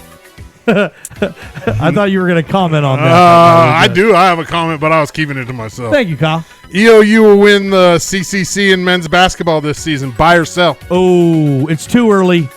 Carlito, are you going to strangle me if I sell this thing? I haven't seen every team play. I know the College of Idaho always brings it. I really like this EOU roster. So do I. But winning a conference championship, I mean, dude. Do I just have to be Homer Simpson and just buy this? And we're trying to have Carlito in this studio tomorrow on this show. I'll buy it. Look, here's what I like about EOU. Kind of everything. I like their depth. They have outstanding guard play, a returning All-American in McCullough. They have a 7-footer who actually is decent at playing basketball. You will find 7-footers in the NAIA that have no idea how to play basketball. Right. They're just 7 feet, Kyle. We saw so one. they get their college paid for. We Good for saw them. one. The Indian school. Yes, Northwest Indian College Yeah. has a 7'3" dude who the mayor could beat in one-on-one. He could. the truth, too. And that's not the case up at EOU. Jarek Schetzel can play. Yeah, he's He's got a great kid from footwork. Mountain Home, Idaho. Good footwork. He good hands. I love their guard play. I like their depth. They can shoot. I'll buy it. EOU will win the CCC this year on the men's side. Hey, I'll throw the women in that too. I mean, Angie wins that thing like it's going out of style. What's next, Dodsy? Hey, you can put a check on that for me, too. I'm buying it. Dodsy's in as well. Yep. What else we got? UFC will lose popularity with the facial destruction of Alistair Overeem. I'm going to sell that. I actually think they will gain popularity with the facial destruction of Alistair Overeem. That was haga alaga. That dude was missing part of his face.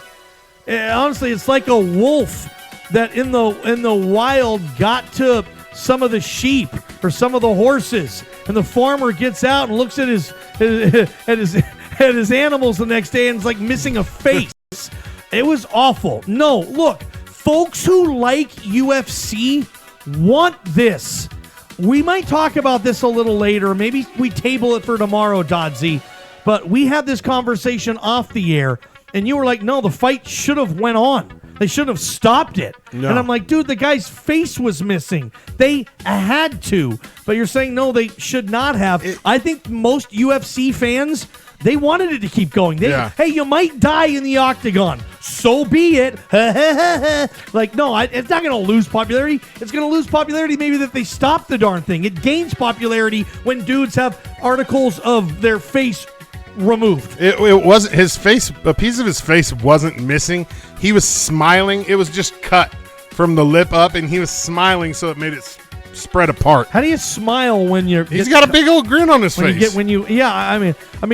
I know you can physically do it, but mentally, like the last thing I want to do is smile when I'm looking like that. Yeah, but you got to remember these guys are UFC fighters. They So kick the crap out of each other. You're saying they're tougher than me? Oh yeah, no doubt. All right, Dodsy, I got one coming in. I want to read this one. This is from, I think this is from the mayor. Johnny, buy or sell? The NFL is in for a crazy last couple weeks of the regular season. It's probably a pretty easy purchase, right? And there's a lot. Like, how many divisions have been locked up? The Saints have won a division. Is that it? I think so. I mean, Without looking it up, Buffalo is in striking distance with the Patriots. Let's couple not games. Yeah, don't even talk about the NFC East. I won't bring please. up the NFC Thank you. East. We're boycotting Let's that just division. Stay away But from Green that Bay damn and thing. Minnesota, Seattle, San Francisco, don't count out. I mean, the Rams won't win the division, but I think they might steal that last wild card from the Vikings. AFC West, Chiefs are going to run away, but the AFC South, with Houston's loss to Denver and Tennessee's win in Oakland, made it interesting. Yeah, I'll buy that. It's going to be a wacky final 3 weeks of the regular season, and that's how we all want it, Dodsy. Give me another one. Buy or sell, Rockin' Sons Tire and Auto. Let's do this. I can answer this one for you, but I'll still say it. The Patriots will not play in the Super Bowl. Buy or sell? I'm selling that. Yeah, duh. They're going to play in the Super Bowl. Yeah. I'm still taking them. Yeah, I don't blame you. You would too. Yeah. So we're not. I mean, I'm just kind of surprised that. Yeah, No, I would have thought. Okay, Dude, when it comes down to crunch time, Brady and Belichick put it together somehow. all right. I got another one I want to read here. Johnny, buy or sell.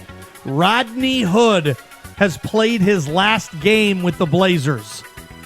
I hate this. I think I buy it. Rodney Hood's done for the year. Tore his Achilles Friday night against the Lakers, and I love Rodney Hood. Rodney Hood, I mean, helped win a playoff series last year against the Nuggets. He was absolutely fantastic. He stayed for less money, okay? And then this injury happens. Players don't always come back 100 from the Achilles. It's one of those things. Some do, some don't. There's no type of rehab and surgery you can have to guarantee the 100. There just isn't. Rodney Hood has, I believe, a player option. So maybe I'm wrong that he will come back, as he'll simply pick up his own option and the Blazers can't cut him. So maybe I sell that. But what a mega loss there. Luckily, Carmelo's playing well, and they need to find a way to get Zach Collins back eventually. And it's been a tricky year for our Blazers, Dodsy. Been a tricky year, man. I hope, honestly, best case scenario for me right now, Blazers, somehow sneak in that 4-5 game, be the 5 seed. Home court advantage, how much does it really mean in the NBA? Not a lot of, right? You can win a game in another guy's gym. I mean, the Nuggets had home court last year over the Blazers. Yep. The Blazers went Game 7 to was the Pepsi Center and got that win. CJ McCollum in the fourth quarter. I'll never forget you, CJ. Wonderful. But yeah, bummer about Rodney Hood. Dodsy, buy or sell? What's next? Denver found its QB of the future in Drew Lock. Oh, John Elway went to bed last night and kissed whatever beautiful baby doll he sleeps with and said, oh, gosh, honey, I might have scored on this one. I mean, if you're talking a guy who needs to hit at a position, John Elway needs to hit on the quarterback position more importantly than any other player, general manager, owner, coach, figure in football. If Drew Lock would have thrown 5 picks yesterday and Denver looks like Stinky Sullivan, I mean, Elway's in trouble. And this is funny because this is John Albert Elway. He's RoboCop in Denver. He's bulletproof, head to toe. You can't touch him. And the way this quarterback position has been working itself out, or not even that, the way this quarterback position has been worked on and established and designed by John Elway, it's been a major slap in the face. Think about Denver. They had 20 years of Elway, a few decent years with my boy Jake Plummer, 4 amazing years with Peyton Manning, even a little bit of Tebow mania was fun. Like, that town knows the quarterback position. They've seen it. That fan base has. And John Elway has swung and missed several times. I should probably get to whether I'm buying or selling this by now. I'm rambling. Yeah. I'm going to sell this. It's one game. It's the NFL. Sold. You see a ton of dudes look decent in that first start sometimes. Relax, Bronco fan. Drew Lock isn't the second coming. I hope for your sake he is. Still too early to tell. I am selling that Denver has finally found its quarterback of the future. You got any more, Dodsy? Got one more. We'll ride right off of that, and we'll go with Tennessee has found its quarterback of the future in Ryan Tannehill. Buy or sell? Ryan Tannehill, 6-1. Tannehill. Look, if I'm Ryan Tannehill's wife, when he got home last night, I'm saying, babe, can I finish unpacking the rest of the stuff? Are we going to stay here? And not only do we get to stay here, if you're a starting quarterback in the NFL, that means you make in excess of $23 to $35 million per year. Maybe I should rephrase. Can I hire the movers to come back and unpack for us if I'm Mrs. Tannehill? 6-1. Look, I like what they're doing. They play defense. They run the ball with Derrick Henry. Ryan Tannehill, look, when he's been healthy, even with the Dolphins, had some decent years. He really has. It's really easy. He's one of those quarterbacks that everybody wants to make fun of, but he's actually better than the credit he is given. Buy or sell? I'm going to buy this. Ryan Tannehill starts week 1 next year for the Tennessee Titans. I mean, if they lose the final 3 games, then maybe that happens. But no, I think I'm gonna buy that in week 1. I got a couple more real quick, Dodsy, from some of the chuckleheads. This is a good one. Buy or sell? The Washington State Cougars are stoked about playing in the Cheez-It Bowl. We talked about this one earlier, remember? Mike Leach is probably stoked. Just give me the Mike Leach press conference when they ask him what his thoughts are in regards to participating in the tradition-rich Cheez-It Bowl. Like, Mike Leach, please give me something. That is press conference gold. Yeah, he's going to, Mike for sure. Leach going to the Cheez-It Bowl. And it's like, that's the Cheez-It Bowl. That's worse than the Johnny Ball Game show. I mean, we will advertise anyone. We will. We'll take you. We'll sell out for advertising. We've been doing it for years. I mean, next segment might be brought to you by Preparation H. We take it. I'll even get up and endorse it. I'll use this stuff. But college bowl games are stooping to the level of Ball Game and Dodsy on the Ball Game show here. Honestly, the Cheez-It Bowl. Like, you think if you're running that bowl, Dodsy, and I know you love Cheez-Its, we all do. By the way, fill in the blank. The best Cheez-It flavor is cheese. What? I just like the regular. Ooh, have you tried the Pepper Jack? No. Oh, the Pepper Jack Cheez-Its. Yeah, I have. Yeah. I'm going with regular, dude. Just regular old Cheez-Its. plain Cheez-Its. Yep. But think about this. If you're running the Cheez-It Bowl and you're talking to the other executives on the board and you're like, hey, the Cheez-It people are offering way more than, Chevy, Ford, Coke, Sony, Pepsi, whatever. Yeah, just a regular old The Cheez-It people are coming in big. Oh, yeah. I mean, you got to know, like, the backlash you're going to take from calling yourself the Cheez-It Bowl. You are, right? Absolutely. Money talks? Yeah. Gas Money rules, talks and everything around me. Bull crud walks, huh? Yeah. So you wouldn't have a problem. I might take less money, but have it be from a company that isn't Cheez-It. I don't know. I mean, Tostitos, the Tostitos Fiesta Bowl, that worked for a long time. That was a good partnership. Well, yeah. But Tostitos and Cheez-It. Yeah. Now the Cougars, man, go Cougs! You guys going to the Cheez-It Bowl? That's big. Let's see what. A couple others here. Just one more. This will be it. Yep. Buy or sell? Are you all for the Pac-12 moving its conference championship game from Levi's Stadium in Santa Clara to Las Vegas next year? Buy or sell? This is the easiest purchase I've had all day. Yeah, absolutely. Yes. You kidding me? Buy it. Stamp it. Pac-12 sealed, title delivered. game in that stadium? Yeah. Hell yeah. Absolutely. You know what? How about this? You can go to the Pac-12 championship. Say next year it's Oregon versus USC. And you can go to that. Or you save your money and you go to the Rose Bowl. What would be the better? What do you think would be the better event? You get to go to, Vegas is better than Pasadena. But the Rose Bowl is probably better than the Pac-12 championship. But the Pac-12 championship stadium, I would think, is better than the Rose Bowl, which is 100 years old. Yeah, definitely. I'm going to Vegas. My brother, Mr. Paint Store, okay? He's a season ticket holder to the Vegas stadium. Yeah. And how that works, he had to buy the PSLs, the personal seat licenses. He can go to any event in that stadium. He has to pay the ticket, but he gets first right of refusal. So it's going to be like next year, Dodds, y'all probably say, hey, Jimbo, buy those tickets for the Pac-12 championship. We'll give you face value for them, and we'll go down there. But like when Paul McCartney comes there, when the biggest music, when the biggest musicians come to that stadium, the big fights, my brother can buy tickets to all that, and he doesn't have to go. He buys his ticket, and then he flips it, sells it. It's called scalping. How do the rich get so rich? Oh, yeah, stuff like that. You can just, But yeah, I can't wait to get to that new stadium. We can talk about that all the time. Buy or sell, brought to you by Rockin' Sons. You need snow tires, you need Rockin' Sons. JB, Boyd, Kyle, the whole crew down there.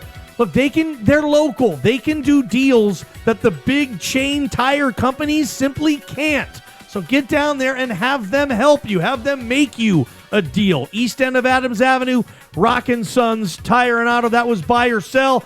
Give us a quick one. We'll be right back. Don't go anywhere. Johnny Ballgame Show.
Welcome back. Johnny Ballgame Show, the reboot. Now, it's a soft opening this week. We hope to have the official reboot on Friday, where the gentleman to my left is going to give the official ribbon cutting on the program, ladies and gentlemen.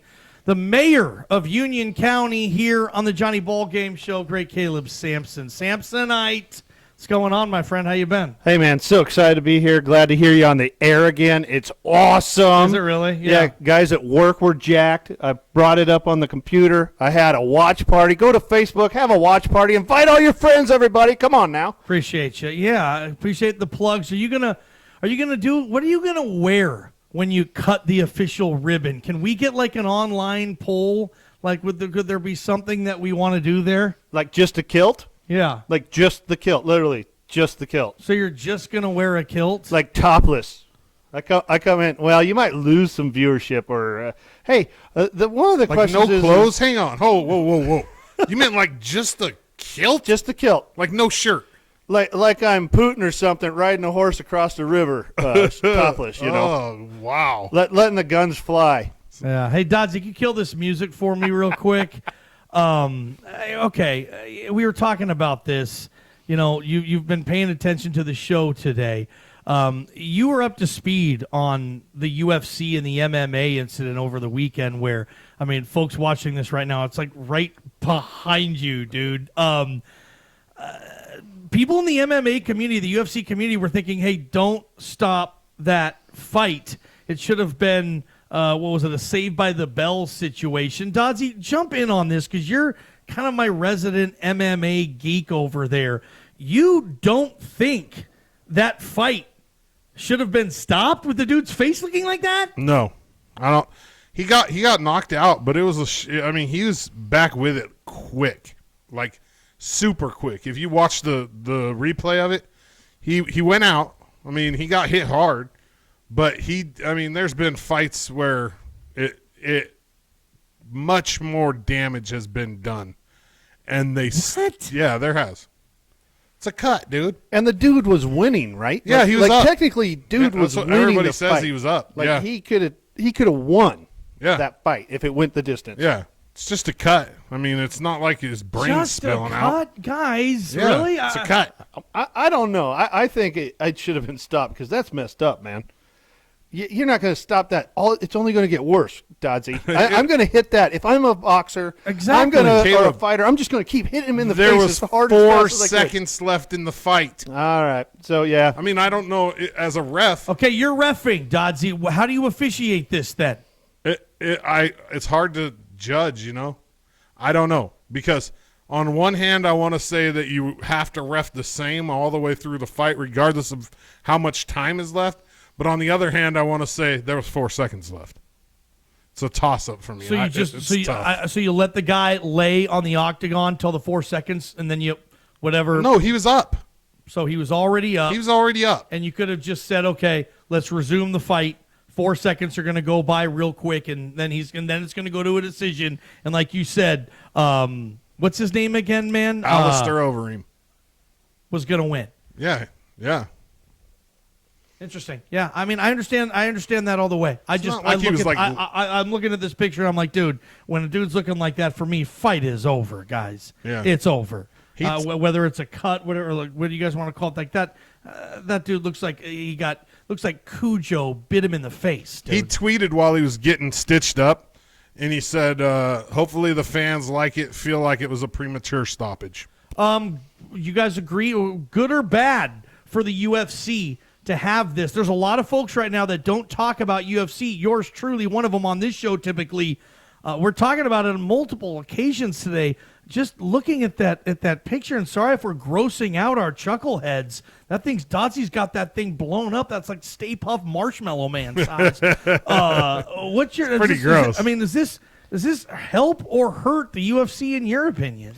I've seen this one other time. And do you know where I saw that? It was at it was a college drunk party. The double deuce. but what it was is a dude we told not to go mess with the Rottweiler, a great, awesome dog, this Rottweiler, and he protected his owner awesomely. Oh, no. But we told him, leave the dog alone. He's in the backyard. A bunch of random people he doesn't know. Don't go. Dogs love me.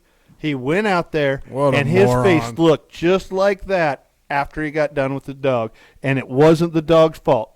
I mean, I'm a guy that, I love my dogs and stuff like that, but I'm not a crazy dog lover. Still, this guy was an idiot that went in there with that dog. You were at this house. I was at this party. And this you is saw ages the dude. ago. It was a college party. It was a college So party. some yay who's drinking. They go outside. Dogs love me. That's Yeah. the, that's the Rottweiler thing. bit him in the Rottweiler? face. And like Yeah, I'm not sure, yeah. 18 people said, don't go back Dude, there. don't go back there. Yeah. If it's a couple of dachshunds, some poodles, maybe even like A little teacup, lab. I don't know. Chihuahua. A Shih Tzu. Yeah. Thank you, Mayor. Yeah.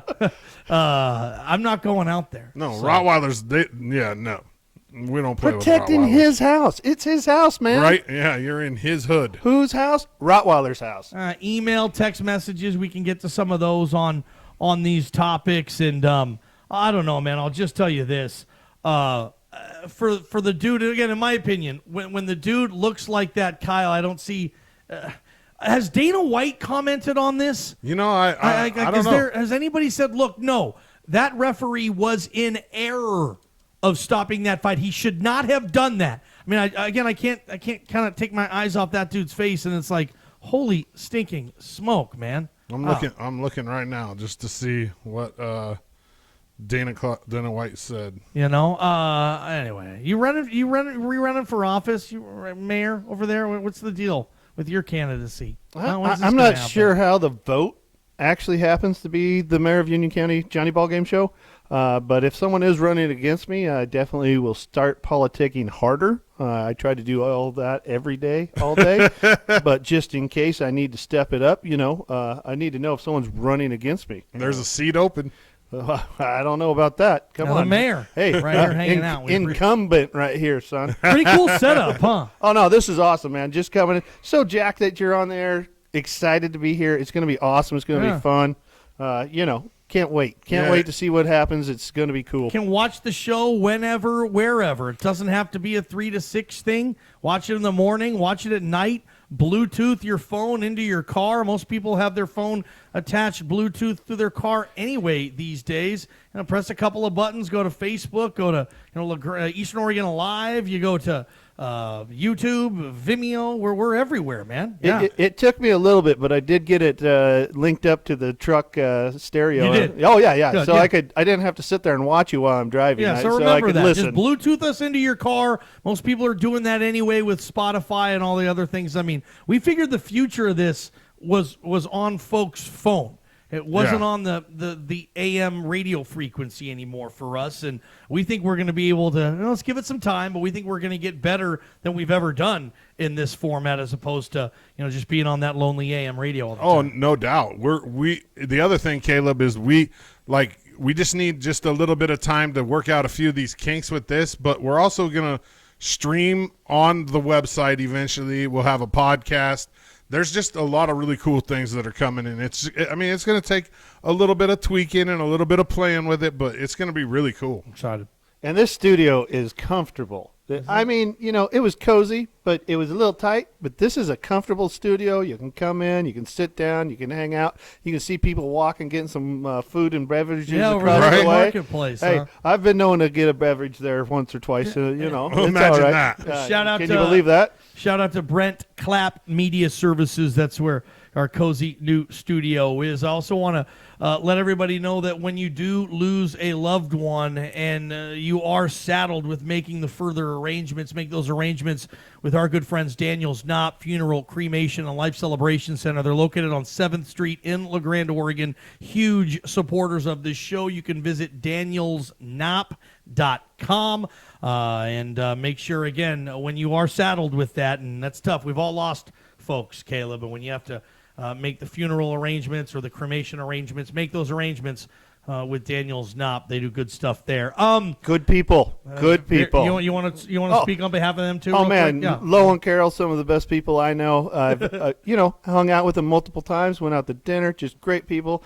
Their kids are awesome. I mean, come on, they're cool people. I appreciate you saying that. And you've they've one of their sons had you stay with them once when you were driving an RV over to Florida. Yeah, long trip. I'm in Florida, and I say, hey, can I crash at your place? And he's like, yeah. I show up. He has a steak and a beer for me. You can't beat that. Hey, Justin, thank you very much.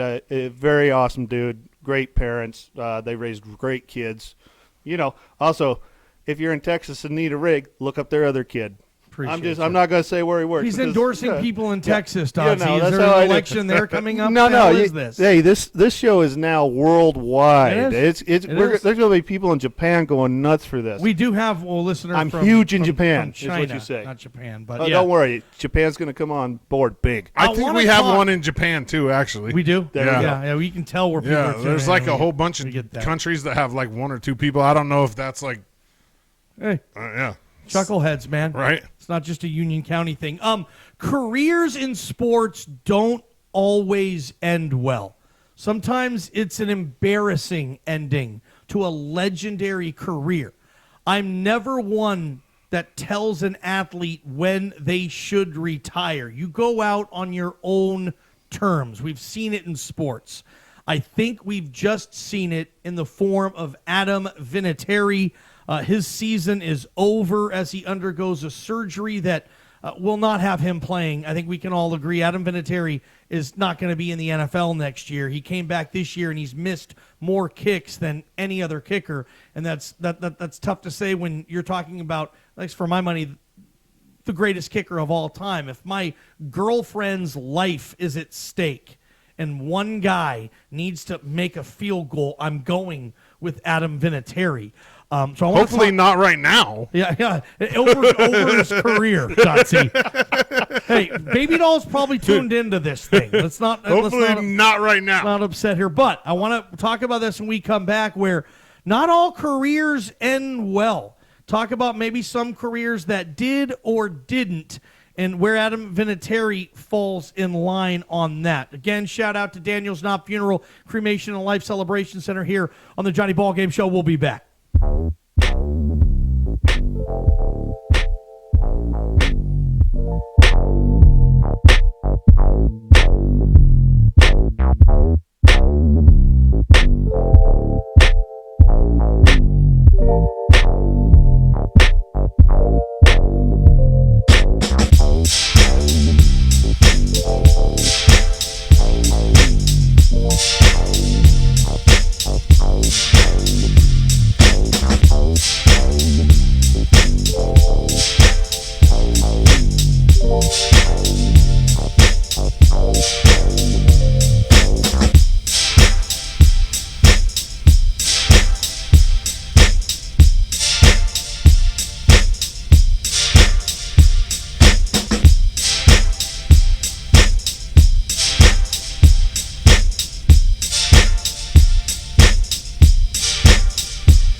Having fun today?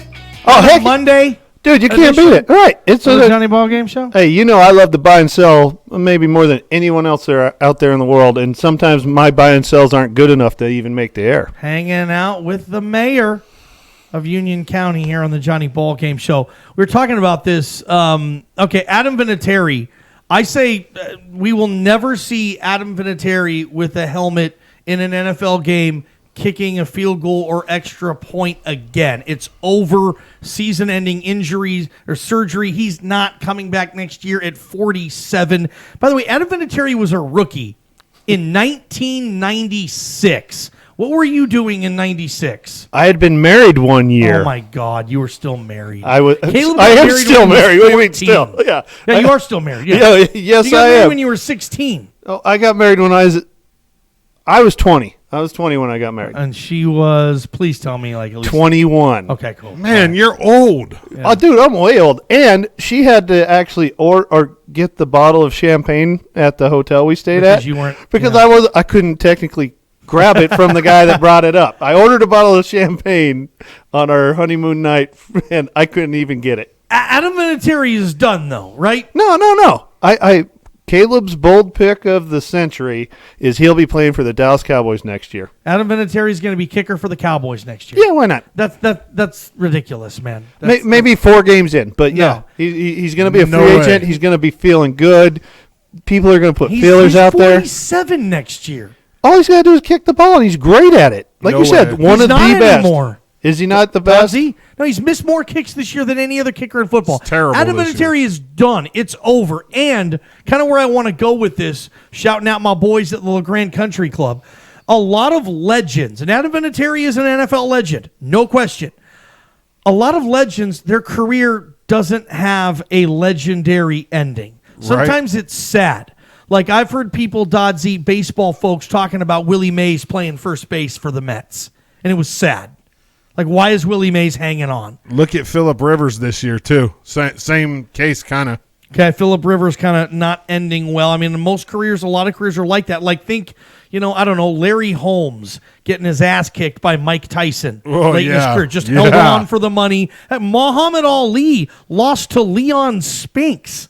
Okay, he needed the money. Yep. And he should not have been fighting anymore. If Vinatieri's smart, the only kicking he's doing next year is kicking it at the country club. Yeah, right? Seriously. The LeGrand Country Club. Yeah, Thanks, right. Kyle. Joe Namath as a Ram. Johnny Unitas as a Charger. Hakeem Olajuwon as a Toronto Raptor, and even worse, Patrick Ewing as a member of the Orlando Magic. I don't even remember that one. That one is bad. Right? Willie Mays, as I said, with the Mets. Terrible. Franco Harris was a Seahawk for a year. Nice. And maybe the worst ever.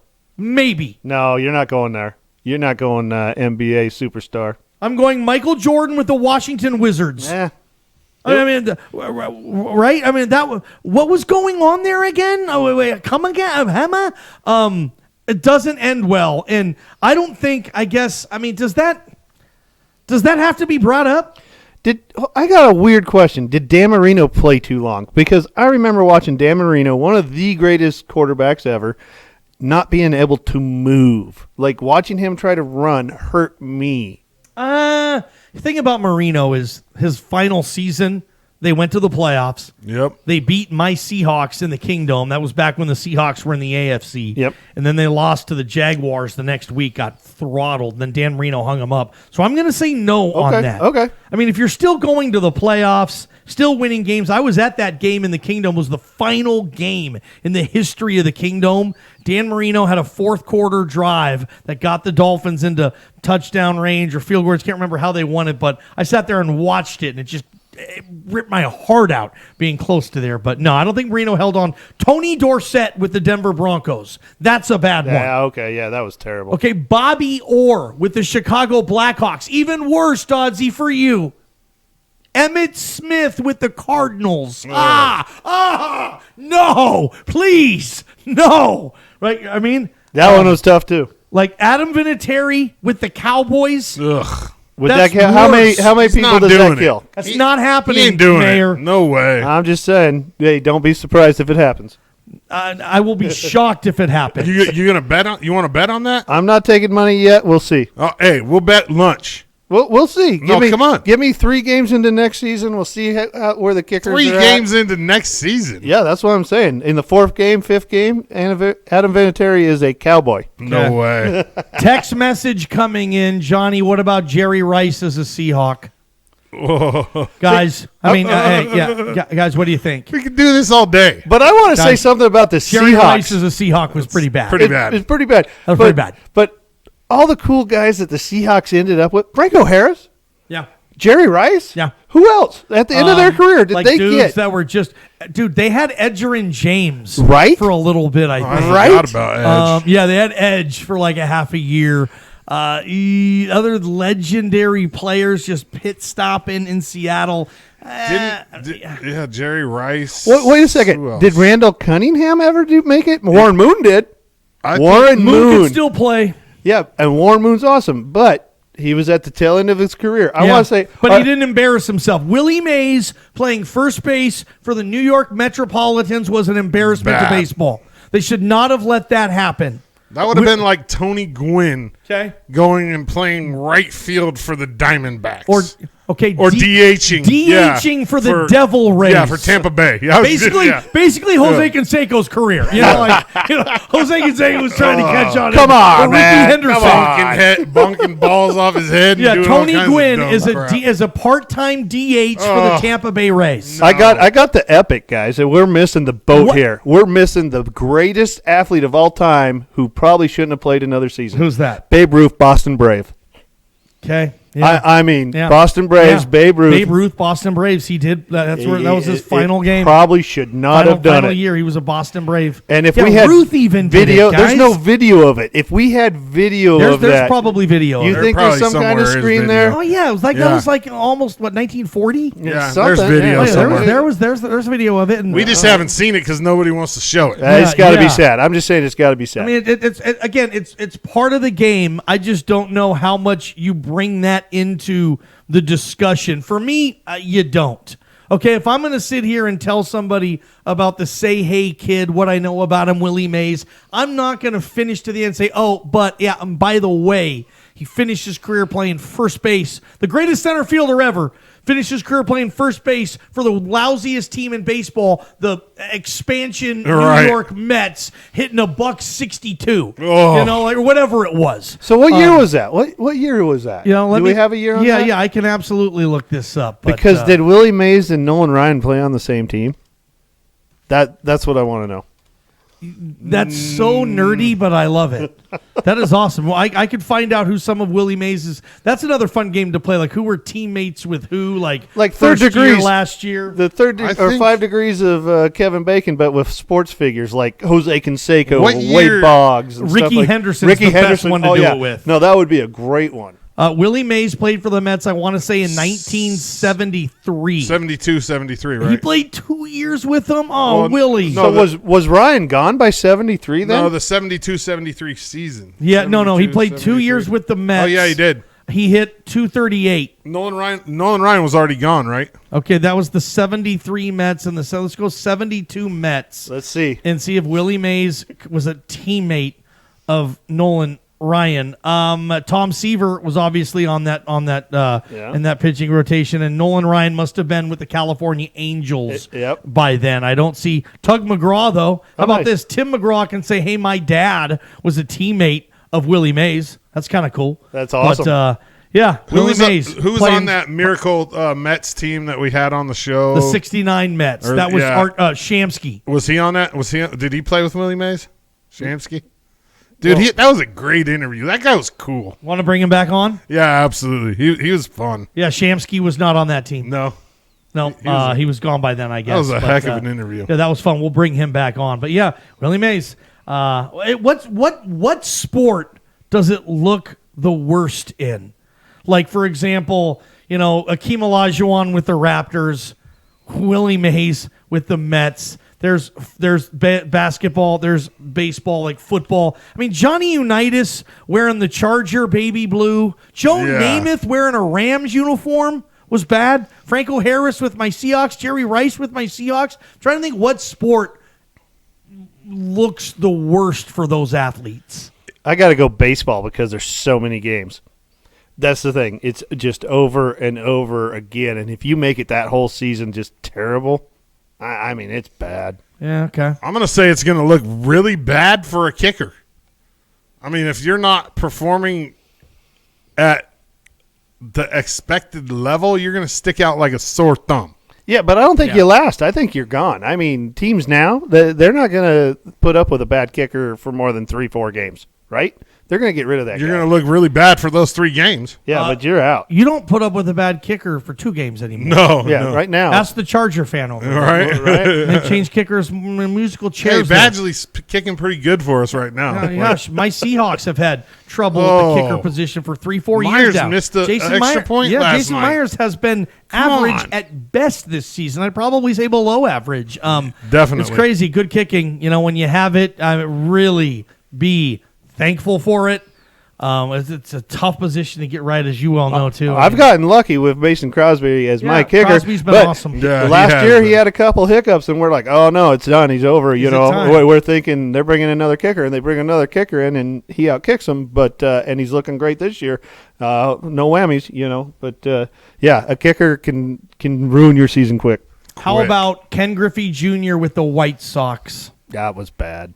I didn't like him going to the Reds, but Yeah, that's I just didn't because, you know, being a Northwest kid, I even though I'm an A's fan, I loved going watching Griffey at the Mariners. Griffey played a half season with the Chicago White Sox, went to the playoffs with them, actually. He was traded from the Reds, and then in the following offseason was when he returned to Seattle and became a .240 hitting designated hitter. Yeah, I do. I think I remember that. Griffey Jr. played with Frank Thomas for just a little while, right? I think Frank Thomas was he an already A. retired? He was an Oh, A he back was. then, I think. You're right, he So- was. Yeah. So I wanted to say the Mariner or the Seahawks Damn. and the A's have something in common. We love to try to get those aging stars and see if there's anything Just left trying in the to tank. squeeze a little bit out of 'em, man. Whatever's left in the tank, we'll take it. Just trying to scrape just for the extra bit of resin, huh? Oh, guys? heck. You know, just I don't know what trying you're talking about with resin, but Trying yeah. to get just that little scrapage there out of a career, man. Appreciate the folks at LeGrand Country Club. They are accepting new members, and that is not always the case. My boy Dana London, golf pro there, has done wonders with that place since taking it over. They have a new chef, a great menu there, whether it's games like Dodsey's favorite, cribbage, or obviously Love some cribbage. the most beautiful 9-hole course you're going to find. Visit them online. Make sure that you're in tune with what they're doing there at the LeGrand Country Club. Mayor, I appreciate you. I man. want to add something on the country club. Even if you're not there to play golf, they have social memberships where you can just go, hang out, play the cribbage, the cards, whatnot, enjoy the food and the beverages at the bar. Great place just to hang out. And on a sunny day, they got that deck outside. Have you been on the deck? Hagalaga. Get out there, have a beverage, have some food. It's a great place to be. What is this, Dodsey? Like, I just gave them their read. Yeah, I know. No. You get bonus when I the think mayor's on. Caleb's Is he pocketing- charging? Yeah, Yeah. I think he I is. need to go to all your advertisers and say, hey, I I think need like he is. $5. He's like, hey, Dana, I can get on the ball game show. I'll give you a double read if you give me a social membership. Oh, or geez. at least for this guy, he probably just asks for a beer. Oh, yeah, Next one time he beer shows once. up. Yeah, absolutely. Now, there's cool members out there. I could probably go out there and get a free beer, but guess what? I pay for my own, but if you're offering, I will drink it. Yeah, Dana, if you're watching this, Country Club folks, don't give this guy a free beer. No beer. For plugging Hey, yourself. hey, don't tell people not to give me free beers. Come on, man. This guy does know how to get something for free. Caleb. Oh, yeah. I've been known to get my He's free a hustler. Yeah. Hey, He I've gets walked free into stuff. stadiums before and been in spots I'm not supposed to be. Yeah, Carry a ladder. That is fun doing that. Carry a ladder All you or gotta do is have, carry a have a ladder. lunch What's bell that, and a Dodsey? vest. To get in places free, all you got to do is carry a ladder. Act like you work there. Just grab a ladder and Yeah, just walk right by security. Having Just a, grab a ladder. having an orange vest in your truck works a lot, too. Okay, orange vest, And a ladder. work boots, and just a ladder. A ladder. And I can get into any stadium in the country. Probably. Yeah, probably. Yeah, I bet. We should actually do a study of this. I just carry a ladder. Have the We should credential. try it. Have the credential just in case. Yeah, okay. But let's try to sneak in. I'll do it. That's a that pretty would be good fun. idea. I'm down. I mean, it would be awesome. Carry a ladder. Yeah, Just put see- on an orange vest and a ladder. No. We have to do it separately. And whose gig gets you in easier and with no hassle? And where do you get to go? I would think football stadium, Baseball stadium, probably before basketball arena. Yeah. I don't know, maybe basketball arena, a ladder, or they're working on the rims. Yeah. Basketball arena Just might be carry a ladder. after Just that one carry guy a ladder. scammed out the Warriors. It might be tougher now. Does it have to be a certain size? The ladder? Yeah. No, you Like can a have a little step 5-footer? stool. A little step stool. A 5-footer? Yeah, a 5-footer would be all right. I'm Like a- talking And then like you a just like a stick it in 3-footer. the corner and you yeah, go you're watch gone. the game. You're rolling, Just make sure you come back. Ladder belongs to Johnny Ball Game Show. right? Good idea. That's a good idea. Hey, Mayor, good stuff, man. Hey, thanks for having me on. Thank you, Everyone's Caleb. excited. The whole Chucklehead universe definitely stoked, and hopefully we can get a bunch of new listeners and watchers. It's going to be fun. You know, we're going to see where this goes, and everyone's rooting for you, Johnny and Appreciate you, bro. Kyle. Hey, we love you guys. Ball Game Show. Don't go anywhere. We'll be right back.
Going on. Appreciate everybody for hanging out with us. Johnny Ball Game Show, kind of our trial run. Let's be honest. The real show is going to debut on Friday. Just kind of making sure that when we need to get to hyperspace, I don't have to say punch it, Dodsy, womp, womp, womp. We're going to be able to get that thing going. And appreciate everybody for hanging out with us. Everybody who's emailed and texted the show. We've had too many to be able to name today, but I appreciate that. We will get to you. Dodsy, we're going to do this. This is kind of an experiment as well. Every show, okay, everybody who's ever done any type of radio show, internet show, television show, whatever the case may be, you always want to give someone a reason to hang on to the final segment. A lot of times you say, oh, the show's over. There's only 3 minutes left. I'm going elsewhere. I do that too. The trick is in this biz is to try to get folks to stay. And a lot of times we save the best for last, or we have, whatever the segment may be.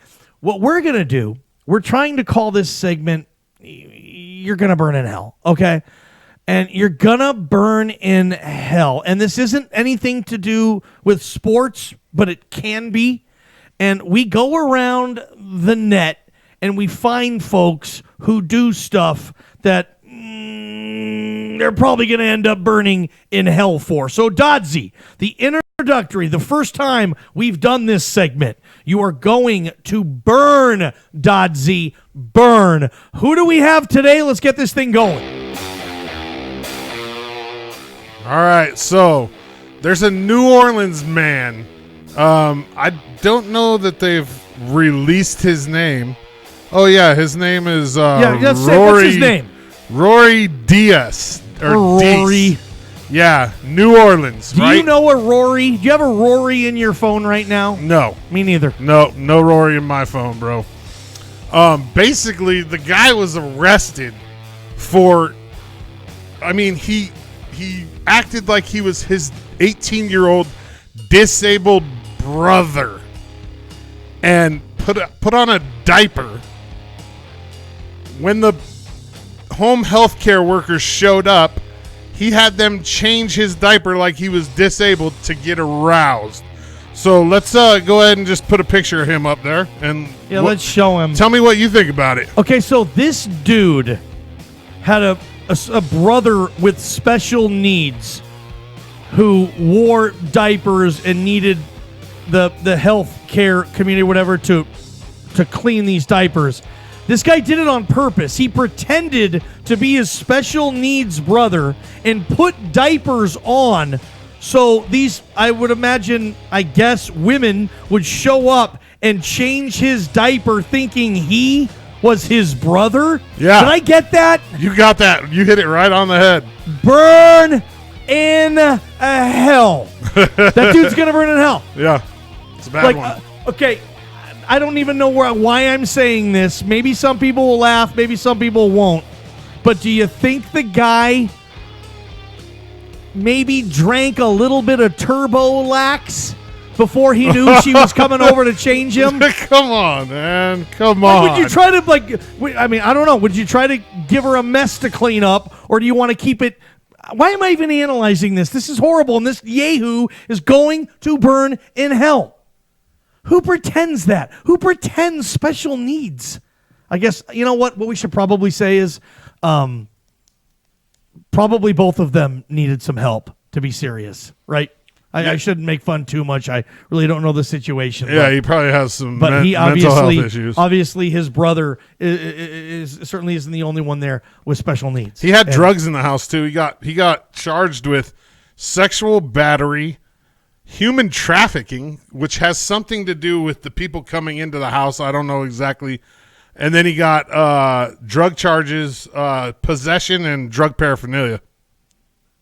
Yeah, that's all the boxes are being checked off on that one. It's pretty sad, dude. That's sad before anything. But I don't know. I mean, do you not like the final segment of the program, Burning in Hell? And we have a number of people in sports and whatnot. It's actually pretty easy to find these dudes, huh? Yeah, I'm surprised he's not from Florida. Shocker. Actually, Shocker. Yeah. I thought when you Close. said a Louisiana man, I was like, wait, what? Yeah, Louisiana's claim that what, not Florida man? It's not a Florida man. I mean, this is a total Florida man deal. Anyway, sad but gross, and yeah, that's a definite burn in hell, man. I feel bad that we went down that road. Yeah, a little kind of bit. like we're halfway down the road. I'm kind of like, we shouldn't have went down there, Dodsy. This is worse than I'm thinking, man. This isn't looking too hot. I feel bad talking about this guy because obviously there's probably some problems there. But let me shout out a couple sponsors real fast. Kurt's RV Service and Repair, love those guys. Benchwarmers Pub and Grill, Yep.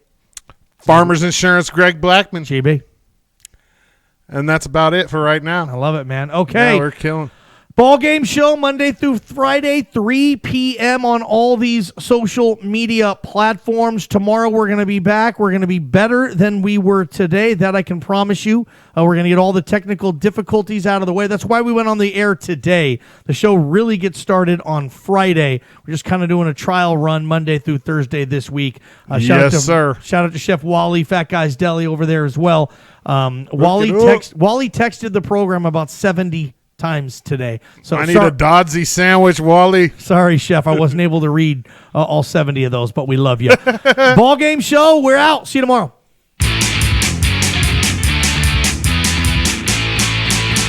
Take me out to the ball game. Take me out to the